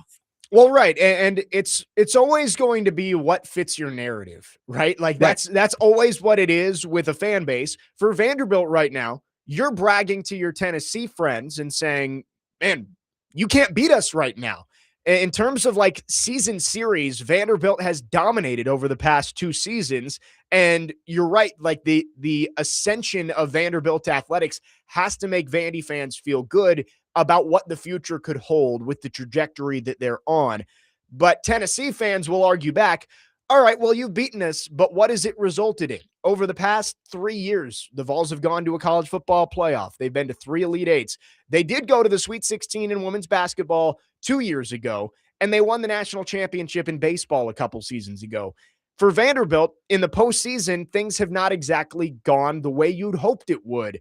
Football missed the college football playoff despite having 10 wins this year. Vanderbilt men's basketball just has the one NCAA tournament win despite the good years that they've had under Mark Byington. Vandy women's basketball did reach the Sweet 16 this year, but you thought they might have been able to go further. And then, of course, baseball has not been able to get out of the regionals in the past 4 seasons. So that is the question here. Like, yeah, Vanderbilt, they've had Tennessee's number over the past few seasons, but they haven't been able to turn that into true postseason success. The next few years of this rivalry are going to be really interesting because Vanderbilt now has the investment to keep up with Tennessee, and they've got the coaches to keep up with Tennessee in all of their major programs, which is going to show us, all right, Tennessee, they've dominated most of these rivalries for the past 100 years. Could the tide finally be turning Vanderbilt's direction over the next decade? Yeah, and some of it too, I think, is other fan base. Your fan base is preying on the downfall of the other team. I'll use it myself as an example. When Louisville is playing, no one is rooting harder for the other team playing Louisville than me. I am diehard anti-Louisville. The same can be said for Tennessee. I am diehard Vandy whenever Vandy and Tennessee meet because I do not want to see Tennessee succeed. So I'm sure Vanderbilt fans and Tennessee fans feel that way about each other. If Vandy and Georgia are playing each other, or let's use last night's baseball game as an example. If Vandy and A&M are playing each other in an SEC battle, who are Vols fans probably going to be for in that game? The Aggies. Yep. So it's what constitutes a rivalry. It's what I think makes college athletics so much more fun because it is personal. There are personal vendettas against teams. And I think you're seeing that between these two teams. And look, I'm seeing the text right now that you could say this is an asinine argument because one game does not constitute the success of a season. And that's true. But do you not want to beat your rival? You get two opportunities at most in a regular season to beat your rival in basketball. You get one every year in football. You get probably a series in baseball. So that's your opportunity to go out and stick it to them. Do you not want to capitalize on that opportunity? Because if you don't, then what makes it a rivalry? What sets it apart? It's not just fan bases hating each other. There's personal vendettas against the teams too. So what constitutes a rivalry if you want to use the argument, well, it's just one game? I think this is a really intriguing debate because there is nuance to it of, you've heard the cliche of, if Alabama and Auburn, if they both went if one of them went 1-11, but beat their rival in the Iron Bowl, their fan base would be happy. And that may not actually be true, right? You want to go win national championships. That's the goal for everybody. But there's something about beating your rival. And, as somebody who grew up rooting for Virginia Tech, it's kind of the same argument a little bit in a different way of, Virginia Tech is one of 3 Power 4 institutions that does not have a team national championship. And Virginia fans love to rub that in and say, we've got all these national championships in swimming and track and lacrosse, and you guys don't have any. But then Virginia Tech fans will say, well, you've lost to us 23 out of 25 times in football. So it's up to your narrative of your rivalry, right? You're looking for things that you can rub in the face of your rivals. And for Tennessee right now, they're still able to say, well, you may have had us for the last 2 years, but what is 2 years in a 100-year rivalry where the series history is skewed heavily towards Tennessee? And you may beat us, but what have you been able to do with it? You haven't been able to advance in the tournament. But for Vanderbilt fans, they're just like, who cares? We beat you. You can't beat us right now, which means I think that this rivalry in the state is just going to be really fun for the next few years, because I don't think Tennessee fans can say anymore, oh, it's not a rivalry, right? You'll hear that from Tennessee fans that, oh, Vandy's not a rivalry, they're little brother. You've lost 13 out of 16 in the major sports to little brother. I don't think you can say that anymore. And that's why I think this rivalry is going to be really intriguing to watch over the next decade. Yeah. I mean, you're more inside of it than I am, but from an outsider perspective, again, I'm not a fan of either team. I love the hatred. I love watching them fight because it's fun to see Vanderbilt good and stick it to them. They're finally standing up for themselves because they've allocated towards their athletic programs. It's fun to see. And Tennessee, I don't think, knows how to handle that. Their fans do. They don't understand a world where Vanderbilt is beating them in just about every sport. They don't understand what it's like. And now they're learning. So I think it is a truly subjective argument in what do you want to fit your narrative. And, fan bases are looking for the best possible outcome of any situation. So for Tennessee, your outcome is, well, we made it to the Elite Eight. Vandy was out in the Sweet 16. If you're Vanderbilt, you're saying, well, we beat you 2 out of 3 times we played this season. So head-to-head matters. If you're asking me to pick between the two, I prefer head-to-head. Again, I'll use myself as an example. Mark Pope did not have the ideal season for Kentucky this season, but he beat some rivals. He beat Arkansas. He beat Tennessee twice. He beat Vandy once. He split with them. He beat Indiana. That Louisville loss still hurts because that's the team you want to beat every year. So I think head-to-head is more personal, but if you're looking for a positive cop-out, I guess you could say, then postseason success is probably your answer. Yeah, and I do think it would be flipped if the results were flipped. Like, let's say Tennessee continued to be dominant head-to-head against Vanderbilt, but Vandy reached the college football playoff this year, and the Vandy men went further in the tournament. Vanderbilt fans would be saying, well, yeah, you beat us, but look at our programs, look at where our teams are going. And Tennessee fans would be saying the opposite of, oh, we don't care, we still own you. So that's what makes rivalries fun, especially in college sports, because I don't think you get this in the pros, right? Like, you don't get to look at the Titans and Texans. And yeah, you want to beat the Texans twice a year, but if the Titans lose to the Texans twice and went 13-3, nobody is really all that worried about losing to the Texans. But in college sports, the rivalries, to use the cliche, they just mean more. They really do. And I think it's really fun to see this rivalry really take an uptick, go up a notch with the way that Vanderbilt has ascended over the past few seasons. I've received a text from my father that says, do not speak the word Louisville in my house again. It's pronounced Loserville. So I apologize on behalf of my family and my fan base, I guess you could say. 615-737-1025 is the phone number. If you have any thoughts on this discussion, we'd love to hear from you. Our phone and text lines driven by WilsonCountyHyundai.com. We'll wrap up hour number 2 when we come back. We will get into the Final Four more in depth throughout the show. We'll also do our Monday headlines coming up at 11:30. Jake Lyman, Connor Newt, Parker Kelly, next man up, 102.5 The Game.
Next man up, 102.5 The Game. Jake Lyman, Connor Newt, Parker Kelly, wrapping up the second hour on this Friday. Much more coming up in hour number 3.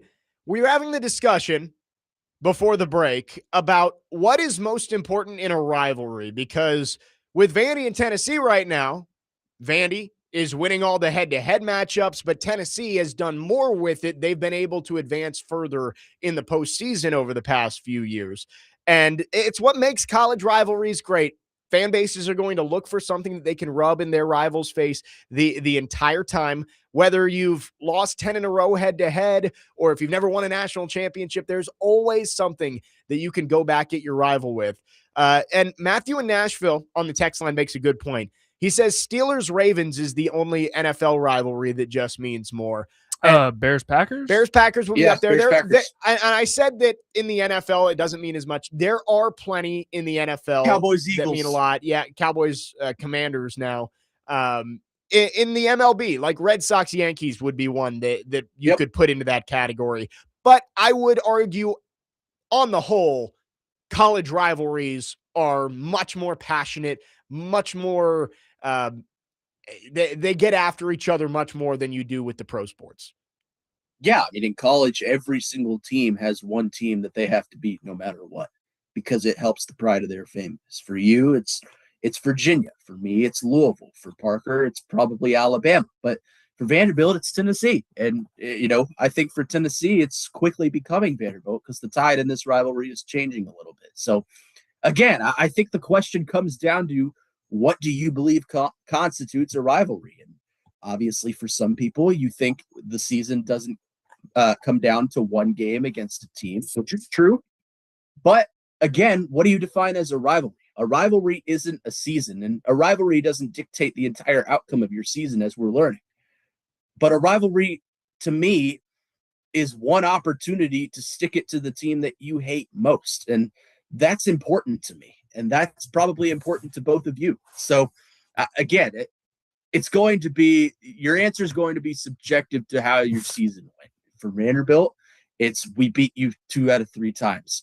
For Tennessee, it's we went to the Elite Eight and you lost in the second round of the tournament. So that's how the argument is going to go. And you're going to get a lot of discourse from both sides about that, as you're seeing right now, But it's to me, it comes down to head-to-head on a yearly basis. If you win the game that year, guess what? You win the rivalry for a year. You win bragging rights, and you get to see them next year. Speaking of in-state rivalry, I saw earlier on the stream you had a basketball hoop with the future Nashville Grizzlies behind you.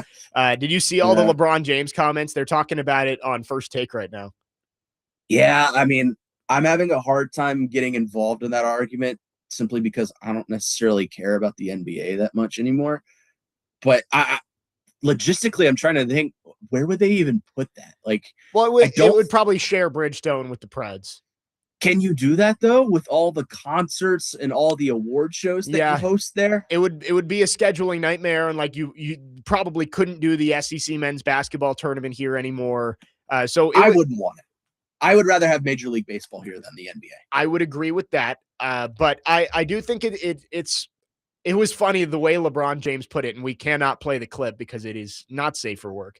I'd rather have a week of the SEC tournament here in Nashville than a full NBA season. Really? Yeah. See, I disagree with that. I would agree that I would prefer an MLB team over an NBA team. I don't want an NBA team here. I'd love to have MLB. I do not want an NBA team here. I don't specifically I'm not going to bang the table for the Grizzlies to move here. I don't really care that much, but I think having an NBA team in town would be cool. I just thought the way LeBron put it was funny. Move it to Nashville. They've got Vanderbilt and NASCAR. And I was like, he goes, don't they have a hockey team there? And I was yeah, that's probably the arena you would play in. So I just thought that was so funny. And it's led to a whole lot of back and forth between Memphis and Nashville about which city is better. Memphis argues that their food is way better. Nashville says, well, I mean, you've just got Beale Street. They said you just have Broadway. So little in-state rivalry going on there between Nashville and Memphis is LeBron and some of the other players around the NBA have made it clear they do not like playing out in Memphis. Let's go to our text line here. A couple of thoughts. 9144, who's been active on this Vandy UT thing, says, Vandy, come to our school so you can beat UT. UT says, come to our school so we can get to the Elite Eight or Omaha or the CFP. I get subjective. I get what you're saying there, but like that's just now. Like I think if you look at the trajectories of these programs, Vanderbilt could be going to all of those in the next few years. Right now, for sure, you're going to look and you're going to say, yeah, UT has been the better team in terms of postseason results, but that may not last for long. We'll have to see how it plays out the next couple of years. 3276 says, I do agree that college rivalry is more intense. However, rivalry is still within the NFL. What do you think would make the NFL rivalry as intense as college? That's a good question. Drunk college students. Yeah. That's probably what it is. And I think in general, people view their college as part of their identity. Like you went there, especially in this part of the country. Right. And I guess some SEC fans didn't go there. But like, I think you grow up with a school or you go to a school and it's part of your identity. You view that as part of you. And if people attack Kentucky or Tennessee or Vanderbilt, it feels like a personal attack. Whereas I don't know if there's as much of that on the pro side with the NFL. It's because with the NFL, if you suck, you get a reward out of it, right? Like the Titans the past couple of years have been terrible, and yet they still get the opportunity to draft a player in the top 5 2 years in a row. So it doesn't feel as for some people, I'm sure it does. Like in major cities up north, like New York City, I'm sure if you attack the integrity of the New York Giants, people will come after you. Yeah. Or if you attack, the Patriots, the Bostonians will come after you. But I think it's location based. In this part of the country, in SEC country, where everyone's got an SEC team for the most part, it is personal and it is part of your identity. Like for me, I was raised in a big blue household. It's become part of my identity. And no, I didn't go there, but to me, it's part of my identity. I connect it to my family and the way I was raised. I'm sure it's the same for you with the added bonus, Jake, that you went to Virginia Tech. So it is part of your identity. No, and I agree with what you're saying of the regional part of this, that I think the further south you go, the more people identify with their college. The further north you go, the more people identify with their pro sports team. And I was kind of on the border of that living in Northern Virginia. Like I felt like growing up, I identified more with Virginia Tech, but I had a lot of friends who didn't care as much about college sports and they were all into the NBA and the Commanders in Washington. So I do think it is regional. Like up in Boston and New York, they care way more about their pro sports teams.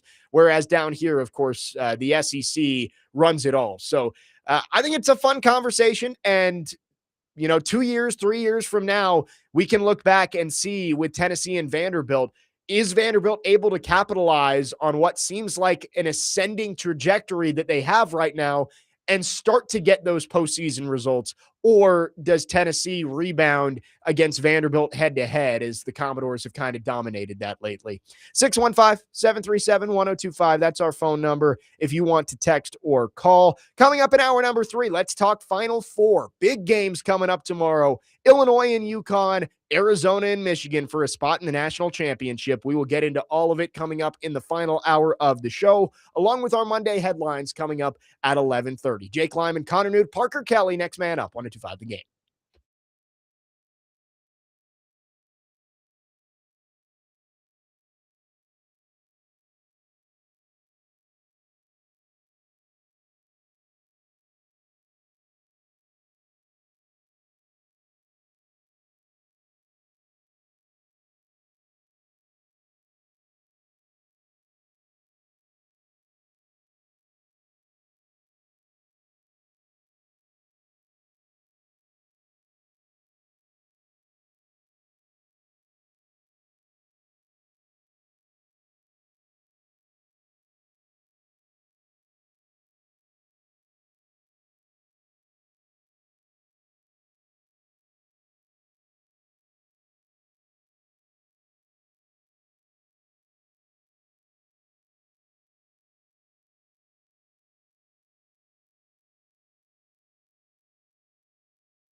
Final hour on this Friday. Next man up, 102.5 The Game. Jake Lyman, Connor Newt, Parker Kelly, broadcasting live from the Busy Bee Plumbing, Heating, and Air Conditioning Game Nashville Studios, home of the $99 yearly Beehive membership, where the buzz is always about great service.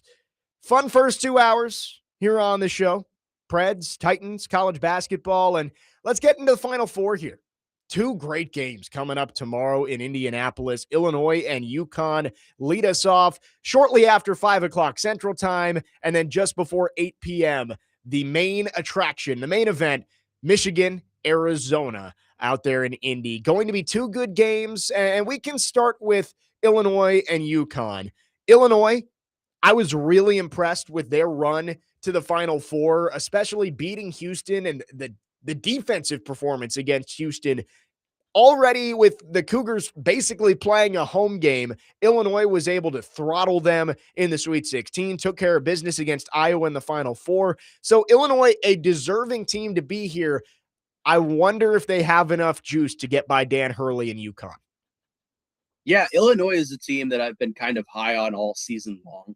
I don't have it on record, so you can either believe me or not. But I thought starting from like late November, early December, this is a team that was capable of making a deep run in the tournament.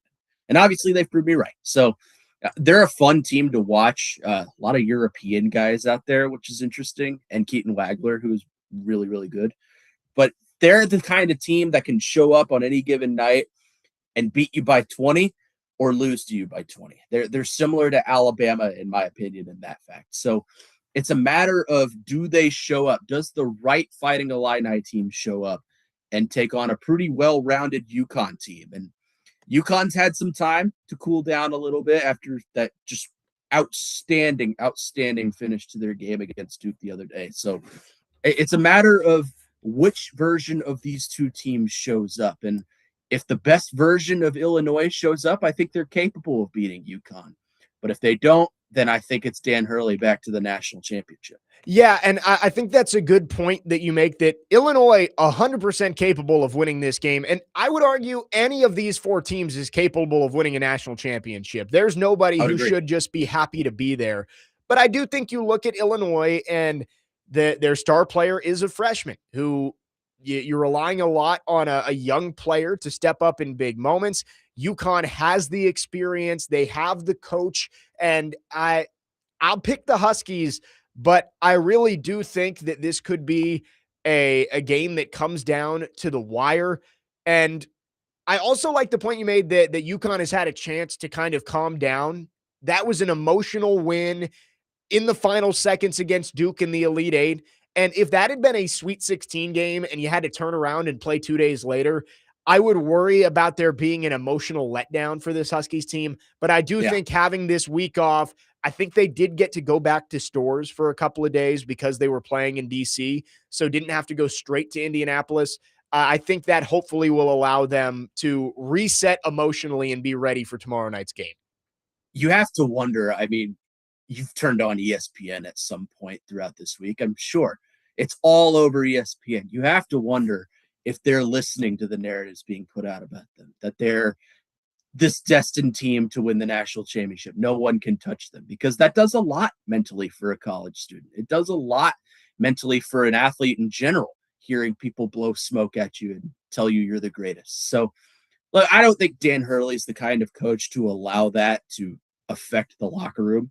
And if it does, he'll probably just scream at you and scare you out of it. So I think that's probably not something to be concerned about, but it is an interesting thing to think about, that have these players turned on First Take and watch Stephen A. Smith say that was the greatest performance he's ever seen.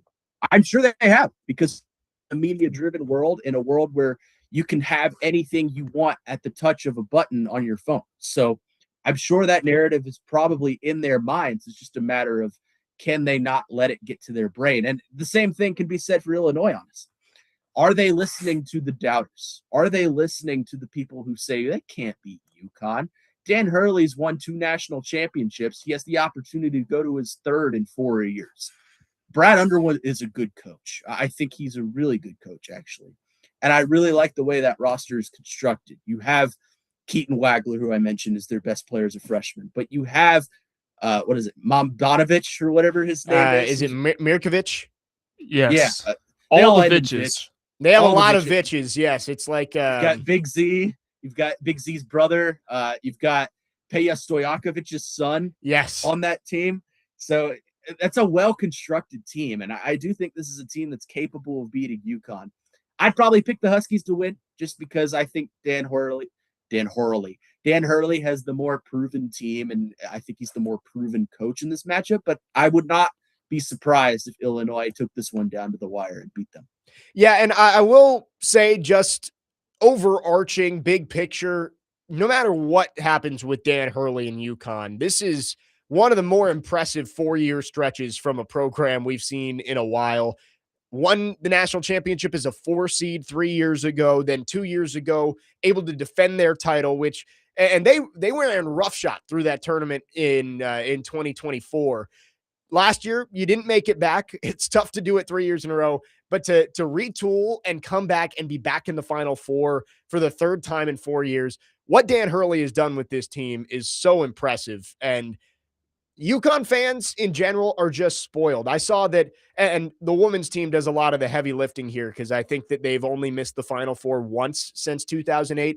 But at the very minimum, one of the UConn basketball teams has been in the Final Four every year since 2008, which is just crazy. I mean, they're a primetime player in our sport now. They are among the ranks of Duke and I guess you could say like and Purdue, teams that are Houston, teams that are atop the rankings year in and year out. And some of that is they play in the big week, the Big East. So that's part of it. But you know, they get to tournament time and they play tough non-conference schedules and they show their worth throughout the season and it continues down the stretch. So Dan Hurley reminds me so much of Kurt Signetti in some ways that you just don't doubt him. Anything he says is probably going to end up happening unless he's just bested. So I'm going to roll with the Huskies to take this one. I would not be surprised if Illinois makes it a game, but I just can't doubt Dan Hurley. Yep, I'm going with UConn too. Parker, are you on that train? You think UConn's going to win it? Yeah, I do, but I think this is going to be a really, really good game. I think Illinois is better than a lot of people give them credit for. Like they are here for a reason. They did hit a tough stretch during the regular season where they didn't look like the team that went on a 13-game win streak. They have a lot of size, which is going to give UConn a lot of trouble.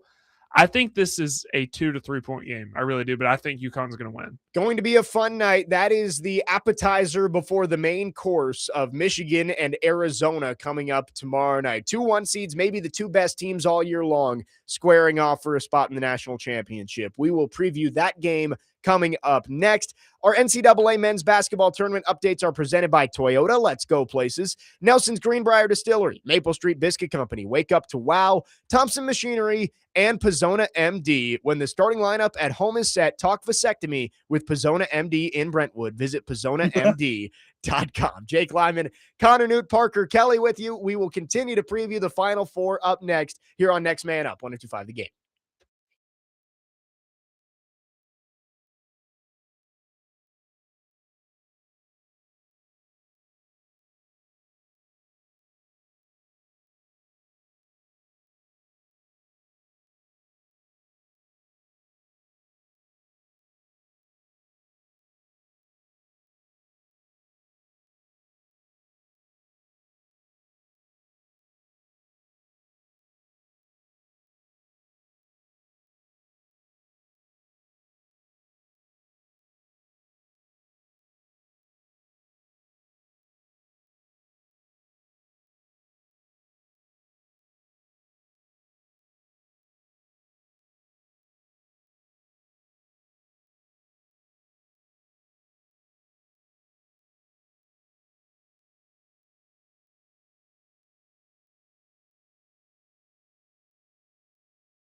Yes.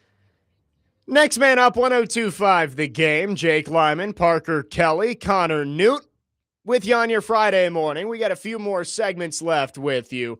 Coming up at the bottom of the hour, we will try and predict what goes on this weekend around sports in our Monday headlines. Spoiler alert, it usually is wrong. But getting ready for the Final Four tomorrow. Just went through UConn, Illinois. That is the opening game just after 5 p.m. Central Time tip-off from Indianapolis. But the game everybody's looking forward to, Michigan, Arizona, the 2-1 seeds. Outside of a little adversity here and there in the tournament, they have rolled through to the Final Four, and I think this has Game of the Year written all over it. I will be supremely disappointed if this doesn't end up being a game that comes down to the final minutes. Yeah, it's probably the two best teams in the tournament, in my opinion, even with the other 2-1 seeds that were involved. I was a big Arizona fan throughout the season just because I think from top to bottom, they're the most talented team. The way they attack the basket, that's a team that doesn't shoot the three ball as much, and they just wear you down on the interior. So I think that's a perfect blend versus what Michigan throws out there, a team that can hit the three and can also attack you inside. But I'm very interested to watch this matchup between Koa Pete, the freshman from Arizona, and Yaxel Lendeborg, who is a fifth-year guy over at Michigan, Big Ten Player of the Year. So this is going to be a very fun one. And I'm going to say this, and I sincerely apologize if this is something you've already said before, Jake. I haven't had the opportunity to hear you talk about this game yet. But I feel that the winner of this game is going to go on to be your national champion. Just because I think both rosters are constructed deep enough to have the potential to wear down the other team. That's nothing against Illinois or UConn. I think those teams are equally as capable. Well, maybe not equally, but I think those teams are just as capable of winning the national championship. But if it were me making the prediction, and it is, I would probably take the winner of this game to win the national championship. And it's a tough one because I would have to pull up the clip, but on my show on the Saturdays, Frazier and I did a mock Final Four in like late October, and I had Michigan in the Final Four. So I've been on them all year. But Arizona has just continued to prove me wrong all season and won games that I didn't expect them to win. So it's such a tough. I think I got to go Arizona. Arizona, I think, is the one team on my bracket that I actually had in the Final Four. They didn't make my championship, so I will do them justice and say that they're going to win this game. I've picked Arizona as my national champion since the bracket came out. I'm sticking with Arizona. But I agree with you. I think this is the de facto national championship. Nevada Josh agrees. I think this is a good way of putting it. It's just like the NFL. The actual championship game was a week before where Seattle and LA played, and everybody kind of looked at that and said, yeah, the NFC champ is going to be the favorite in the Super Bowl. I feel the same way about this. They play the games for a reason, right? You're going to have to go out there and play 40 minutes on the hardwood. And basketball is one of those sports where if UConn or Illinois, whoever wins that game, gets hot, easily could win that game. But I do think the best team on the floor on Monday night is going to be the winner of Michigan and Arizona.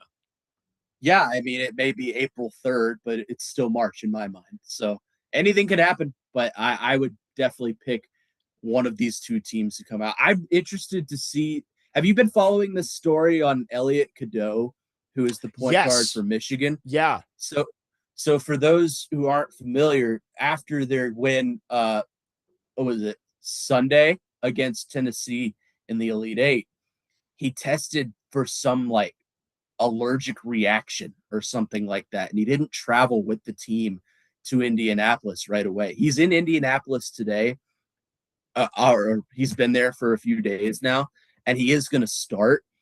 But it is interesting. I'm wondering how fatigue is going to play a factor into him, because I am currently going through an allergic reaction and also like 3 hours of sleep from last night. So maybe my situation is not quite like his, but it is an interesting storyline to follow along. Right. Yeah, I did see that. I mean, it's something that has to play a role, right? You know, you look at these teams and sometimes it's easy to forget that like they're going through human stuff as they prepare for these games. And Elliot Cadeau, an allergic reaction, he couldn't fly with the team out there, had to come in late. I don't know if that's going to play a factor in this game tomorrow night, but it's an external distraction that Michigan has had to deal with that Arizona hasn't.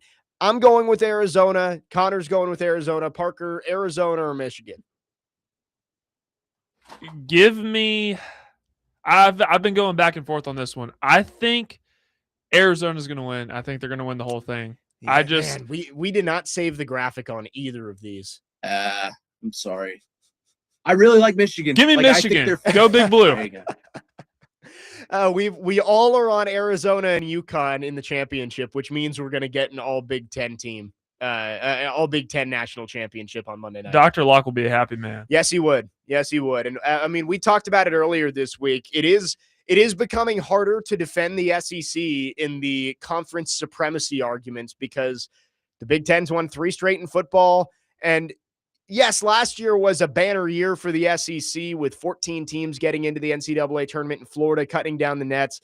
But this year, obviously not nearly as successful. Only 1 SEC team in the Elite Eight and 0 in the Final Four. So the Big Ten staking their claim to top athletic conference this year with what they've done on the football field and on the basketball court. Yeah, I mean, I still am going under the argument that, especially in football, you and I have discussed this plenty, Jake, that the top of the SEC and the top of the Big Ten are comparable. And then the middle, I think, of the SEC is better than the middle and the low end of the Big Ten. That's just in football. In basketball, the Big Ten was a better conference this year. Yep. I mean, Michigan was good. Obviously, they're in the Final Four. Michigan State, Purdue. Iowa went to the Elite Eight. Nebraska. Yeah. Nebraska ball, of course. Yeah. So you had a really good conference top to bottom. That's what I think is exciting about this matchup is you have representatives from what I think were the 2 best conferences in basketball this season in the Big 12 and the Big 10. And probably the 2 best teams from said conference are playing each other in a shot to go to a national championship. I am, to steal a term from you, Jake, I will be extremely disappointed if this ends up in like a 20-point blowout either way. I want this game to come down to the final freaking shot. I know. That's how excited I am for it. As someone with no dog in the fight in these 2 games, I am just begging for them to be competitive all the way down to the wire. I mean, that's what March Madness is all about. Yes, you're going to follow your team and you're rooting for them to win the whole thing. But once your team is out and you're just watching basketball, we live for the moments like we saw on UConn Duke of the 40-foot shot. It's the chaos. You root for chaos, and I'm hoping we get some tomorrow night in Indianapolis because that's what makes great moments is the final minutes when it's a 1 or 2 point game and it's the chess match between the 2 head coaches. I really think it's going to be a fun night, and I hope it lives up to the hype. There is the external factor here, though, of that UNC job being open. Do we think that that one of the coaches who's going to be on the sideline tomorrow night maybe has Chapel Hill on his mind while that game's being played? I don't think so. I think they're not going to hire a current college coach. Oh. I think they go Billy Donovan because I think he wants to return. I could totally see it. The Tommy Lloyd stuff has been there's smoke there, and he's gone out of his way to not completely deny it, right? And I think that's what you see when coaches are considering leaving. I look back at Kenny Brooks leaving Virginia Tech for Kentucky. He was asked about it because there were rumors that week, and he said, you know, when your team is good, you're going to have interest. And, you know, a week later, he was in Lexington. Tommy Lloyd, his press conferences this week, he's been asked about it and has kind of brushed the question aside and said, I'm focused on my team right now. I need to be. He also had the comment about there's been good coaches at Arizona before me and there will be good coaches at Arizona after I'm gone. That felt a little bit strange from Tommy Lloyd as he gears up for this Final Four game. You make a point. But if he does leave, if I'm an Arizona fan, I wouldn't view that as a betrayal. Because North Carolina is one of the premier destinations in college basketball. I would argue probably a top 3 job in the entire sport. If you're presented with that opportunity, unless you're Lane Kiffin, you take it. No, I agree with you. I do think that North Carolina is one of the jobs that everybody across the country has to consider if it's presented to you. Doesn't mean you have to take it, but it's one of those jobs with the resources and the history that if they're interested in you, you at the very least have to consider it. So I don't blame Tommy Lloyd if he is interested in that job. But I do think it's funny the way he's kind of talked circles around it all week. It makes you think that there's a chance that that's on the table once this season is over. Overall, top to bottom, can we put to rest the argument that has been put out that was NIL is going to kill March Madness? Because this has been one of the more fun tournaments of my lifetime. You don't have the massive upsets that you're traditionally used to. And Nick Frazier and I have talked about this before. We asked you about it. That I think the days of the Cinderella, like St. Peter's going to the Elite Eight, are probably behind us. And your Cinderella is going to look more like your Texas 11 seed, or your number 9 Iowa, or something like that. But overall, I feel like this tournament has just had good games. Like, you had Kentucky and Santa Clara from half court. You had UConn and Duke. You had a lot of these games that resulted in last second heaves. Nebraska Vandy. That didn't. You've had these. So I feel like this has just been a really fun tournament to watch. You've had some blowouts, and you're going to have that every single tournament because that's just the nature of the game when you have 64 teams in there. But I feel like if you look across the board, Iowa beats Florida on a near last second shot. Yep. You've had the moments. And I think that's what's made this tournament so much fun is you have moments that you can look back on and remember the 2026 tournament from them. Like, I will look back 10 years from now and think about that Otega Owe shot from half court. I'll look back 10 years from now and think about that UConn from about 40 feet out beating Duke to go to the Final Four. It's had those memorable moments. So I think we should put to rest the NIL will kill March Madness debate, because that is certainly not the case. Yeah, I think you can look at it and say NIL and the transfer portal changes March Madness, but kill, I think, is a strong word. You're still getting a great tournament, and the one shining moment montage on Monday night is going to have plenty of moments that they can look back on. I mean, the Owe Kentucky Santa Clara sequence, Tyler Tanner's shot going in and out at the buzzer, the shot from Iowa to beat Florida, and of course UConn over Duke. Like, it's been a fun tournament, and let's hope that we finish it with an exclamation point over the weekend in Indianapolis with the Final Four. Illinois and UConn leads off the night 5 o'clock tip, 5:09 tip if you want to be specific Central Time, and then the nightcap will be Michigan and Arizona to set the national championship game on Monday night. 615-737-1025 is the phone number. You can text or call. Our phone line's driven by WilsonCountyHyundai.com. When we come back, it is 11:30 on a Friday. We are going to try and predict what we will be talking about on Monday morning in our Monday headline segment. You can make your predictions as well. Again, 615-737-1025. We will make ours when we come back. Jake Lyman, Connor Newt, Parker Kelly, next man up. 1025 The Game.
Next man up, 1025 The Game. Jake Lyman, Connor Newt, Parker Kelly.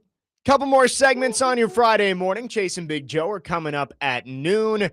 But it's time now for our Monday headlines. What is going to happen in the world of sports over the weekend? We are going to try and predict it. One of these we're going to say has to be related to one of the Final Four. So could be men's, could be women's. One of the Final Fours. The other one could be anywhere across the board. Hockey, baseball, you name it. I'm leading off because I don't want anyone to steal this one. I am going to say that between the two games tomorrow night in Indianapolis, we are going to get a buzzer beater. We are going to get a game-winning or game-tying buzzer beater in one of the two games tomorrow night. I believe in these matchups. They're going to be tight. I think we are going to get an all-time moment at the Final Four tomorrow night. I hope so. That would be... It may just be wishful thinking. I was just talking about, you and I were just talking about how this has been such a memorable tournament. What would be more memorable than a buzzer beater at the buzzer? A buzzer beater at the buzzer. Buzzer beater at the buzzer, yeah. Yeah. Great word by me. What would be better than a buzzer beater in a Final Four game for a shot to go to the national championship? There's not much. And it might just be wishful thinking for me, but I'm going to say that we get a buzzer beater in one of the two games in Indianapolis tomorrow night. Connor, what is your Final Four Monday headline? I'm going to go to Michigan and Arizona, and I was just talking about this matchup, so might as well make a prediction on it. Between the two players that are guarding each other, the freshman Koa Pete of Arizona and the fifth-year grad Yaxel Lendeborg from Michigan, I think the two will have 50 or more combined points. All right. I like it. Pete averages about 14, and Lendeborg. He just went off against who did they play the other day? Anyways, he had like 25. Purdue, yeah. I like it. And then Lendeborg had like 28 against Tennessee. That's going to be the big matchup in that game tomorrow night is the freshman versus the Big Ten Player of the Year. So I like it. 50 combined between Lendeborg and Pete. Parker, what is your Final Four Monday headline? Okay, so we already made our predictions. I think both favorites lose, but it's 1.5 point spreads on both games. I'm going to get real specific right here.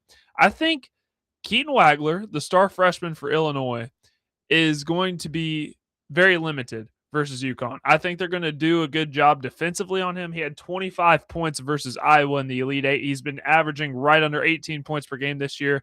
I think he gets held to somewhere in the 10 to 15 point range. Wow. So I think Keaton Wagler gets pretty limited tomorrow night. All right. So tough day for Keaton Wagler. I like it. And I think if he has a big day, that's going to be one of the reasons Illinois could win that game. If UConn's able to slow him down, I think the Huskies dance into the national championship game. All right, so those are Monday headlines for the Final Four. I've got a buzzer beater at some point tomorrow night to either tie or win the game at the buzzer.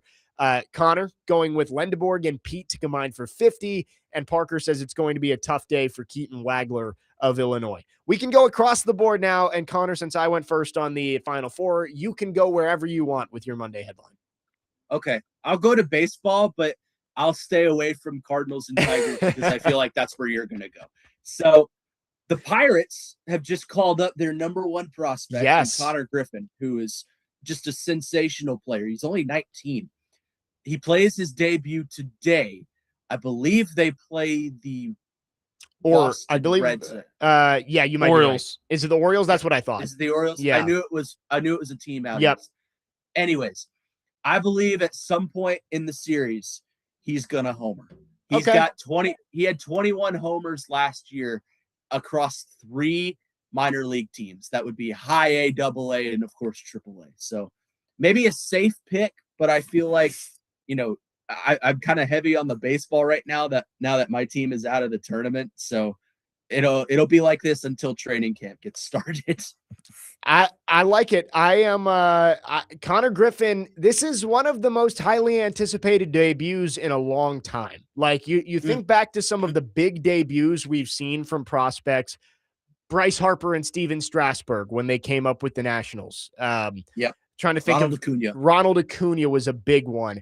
Even like Jackson Churio with the Brewers. I mean, when he only spent a week with the Sounds before he had to go up to Milwaukee. So Yeah. this is up there, number one prospect in baseball. He's been talked about like he could be not just one of the best prospects in the last, 4 or 5 years, but maybe one of the best prospects to come up in the last 10. So I'm excited for that. Connor Griffin makes his MLB debut tonight. I was going to go with baseball. I was going to just say the Tigers sweep the Cardinals just to, twist the knife a little bit. I think you'll win the series. This lineup is not good. They caught fire against 2 bad teams. You do get a revenge game against Jack Flaherty tomorrow afternoon. So Yeah. JJ Weatherholt, here we go. With Flaherty and Verlander starting the last 2 games, I do think the Tigers win the series. I don't know if they're going to sweep it. So I'm going to go to hockey. Again, we went wishful thinking on the buzzer beater. I'm going to go wishful thinking here. Most important game of the season for the Nashville Predators tomorrow. They win in regulation. No. You took mine, Connor. He didn't leave the hockey to the hockey expert. Come on, man. What are you doing? I'm sorry. Hey, it's horse racing season. You can go there. I'm going with the Preds are going to get it done in regulation in San Jose and take claim of that final wild card spot tomorrow. I'm sorry, Parker. Do you need a couple more minutes to figure out a new one? No, I came up with one on the spot. Go ahead. All right. I think the Vandy boys have been playing very well. It's tough to admit, but they have. They got a win on the road last night in College Station, 12-8, and they're playing a doubleheader today. Vandy is going to get the series win. They're not going to sweep A&M, but they're going to get the series win, and they'll do that today. I think it worked out well for Vanderbilt that they were able to get the series started with a win last night. How about Colin Barzey? 3 home runs for the second time this season, and he's missed a lot of time with injury. And all of those home runs have come in Texas so far this season. He was sensational last night. Vandy gets the win, and it works out nicely. Doubleheaders are tough to sweep, either side. Like a lot of times, doubleheaders are going to end in a split. That's just how baseball works. So Vandy, if you get out to an early lead, you sell out to try and win the series on the road. If you fall behind early, you can try and save your bullpen for game 2. But I like that. Vandy has now won 6 in a row, including that sweep over Tennessee. A doubleheader today, 2 and 6 o'clock first pitches over on 94.9 The Fan with Andrew Allegretta if you want to tune in. All right, I like our Monday headlines today for our off the wall, off the board ones. Connor is going to go with Connor Griffin getting a home run in his first weekend as an MLB player. I've got the Preds winning in regulation tomorrow against the Sharks, and Parker says the Vandy boys win the series against Texas A&M. If you have any predictions for the weekend, you can send those in on our phone and text line driven by WilsonCountyHyundai.com, 615-737-1025. We've got one more segment with you on this Friday morning. When we come back, we'll bounce around a little bit. We got some things to talk about, a little bit with the Preds. Also, I just saw some news out of the NFL and about the Rooney Rule compensation that they do with draft picks when minority hires are made. This surrounds the Bears and Falcons. I thought it was interesting. We'll get into that to wrap up the show coming up next. Jake Lyman, Connor Newt, Parker Kelly, next man up, 102.5 The Game.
Next man up, 1025, The Game. Jake Lyman, Connor Newt, Parker Kelly, wrapping up the show on this Friday.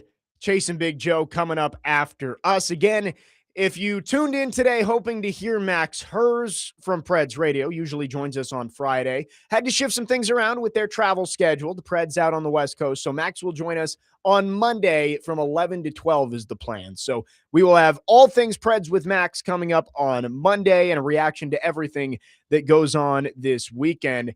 It's a busy weekend. Sorry to be the sports. reason you turned the radio off. No, nothing to do with you, Connor. I just I know people sometimes come for Max and for some more in-depth Preds talk, but Max will be with us on Monday. We had to settle for Connor today. Let's be honest. Well, Connor's usually here for 2. Sorry you had to endure him for 3, but it's okay. We Yep. At least I wasn't in the station, so they had control of what I could say over the air. That is very true. So Connor with us for all 3 hours today. Big thanks to Connor for joining us despite being up late night with the Preds. And it's an important weekend for the Predators. They've got another late night one tomorrow in San Jose, trying to reclaim wild card 2 over the Sharks, currently in a 3-way tie with San Jose and LA. Also, we just went through all of the men's Final Four action tomorrow, UConn and Illinois, Michigan and Arizona. We have not talked yet about the women's Final Four, all 1 seeds, and it is the same Final Four as last year. But I do think these are very clearly the 4 best teams. And I think we're going to get 2 really good games tonight. 6 o'clock, South Carolina, UConn, Texas, UCLA is the late night at 8:30. I would pick UConn and UCLA, but I do think all 4 of these teams are more than capable of winning a national championship. South Carolina looking for some revenge after being blown out in the national title game by UConn a year ago. I think we should get 2 fun ones tonight. Have you ever seen the Dude Perfect stereotypes, the March Madness one? Yeah. You know what's going through my mind right now when we're talking about this? The chalk? They're filling out the women's bracket, and they all just look around. Who you got winning the women's tournament? And all in unison, UConn. That's where I'm at right now. I just feel like UConn's going to run the table. Gina Auriemma, I think if you're going to use a coach for college basketball, both men's and women's, to call the greatest of all time, I think it's him. He just has no stopping point. You said it earlier in the show that UConn women have only missed the Final Four once since 2008. Yep. That's ridiculous. So I think he's going to grab another one, and they're going to ask him if he's going to retire, and he's going to come up with the snarky response he always does. I'll stop at like 15. Yep. I mean, Gino Auriemma, him and Pat Summit on the women's side. I mean, it's the standard. And UConn is the odds-on favorite by far. They have not lost yet this season. They've got Sarah Strong, who, I would disagree with it, but she's the National Player of the Year. You got AZ Fudd, who is probably a top 3 WNBA draft pick, and plenty more talent up and down that roster. Now, South Carolina is really good. Don Staley versus Gino Auriemma, that has been the 2 best coaches of the last decade to half decade. So I'm excited for that one tonight. Texas UCLA should be good too. Madison Booker versus Lauren Betts. I lean UCLA just because of Betts and the force that she is down in the paint. I don't know if Kyla Oldacre and the bigs for Texas can keep up with her, but we're going to get 2 fun games, and I do agree with you. I think UConn's going to take it home in the end. I mean, they're just loaded. Azzy Fudd's a good player. You and I have talked about them before, and that she's not as impactful of a player for the success of UConn as, say, like a Michaela Blakes is for Vanderbilt, but she's a really good player, probably going to be at the top of the WNBA draft whenever it's her time. So I think UConn is just the best team top to bottom, and I think they're the best coach team. So I would take them to run the table and probably win and cut down the nets once again. Those games coming up tonight, UConn and South Carolina, and then UCLA, Texas. The national championship game will be on Sunday afternoon out in Phoenix. Quickly, before we wrap up here, I saw a tweet from Ian Rappaport, and I thought this was really interesting. He put out there about an hour ago, the Bears have been lobbying for draft pick compensation following the hire of Ian Cunningham as Falcons general manager.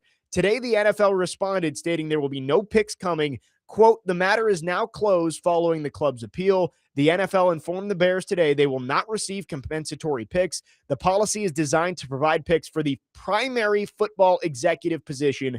The league determined Mr. Cunningham did not fill that role with the Falcons as it is defined in league rules, end quote. So because of Matt Ryan, the Bears do not get the compensatory picks for the minority hire program where the Bears developed Ian Cunningham as the assistant GM. He goes to the Falcons to take the GM job. But because Matt Ryan is the one making decisions, they don't get the picks. That's a really interesting twist to the way that they frame the primary football executive position. I really don't understand the Rooney Rule stuff just because I don't know. I feel like it contradicts itself a lot. And I don't really want to get into the as to, I don't want to start a whole argument, but it's really confusing to me. So you're right. That is a really interesting story. And, it kind of shows the dichotomy of the NFL and how its rules work, and that a lot of it is little minute details that can change a whole trajectory of something that's supposed to happen. Yeah, and I mean, you look back to last year where Chad Brinker was the president of football operations, and when the Titans fired Rand Carthon, there was a question of, okay, is this GM position going to just be a glorified number 2 next to Chad Brinker? The NFL investigated and determined that, okay, the GM job that Mike Borgonzi is stepping into is the primary football executive.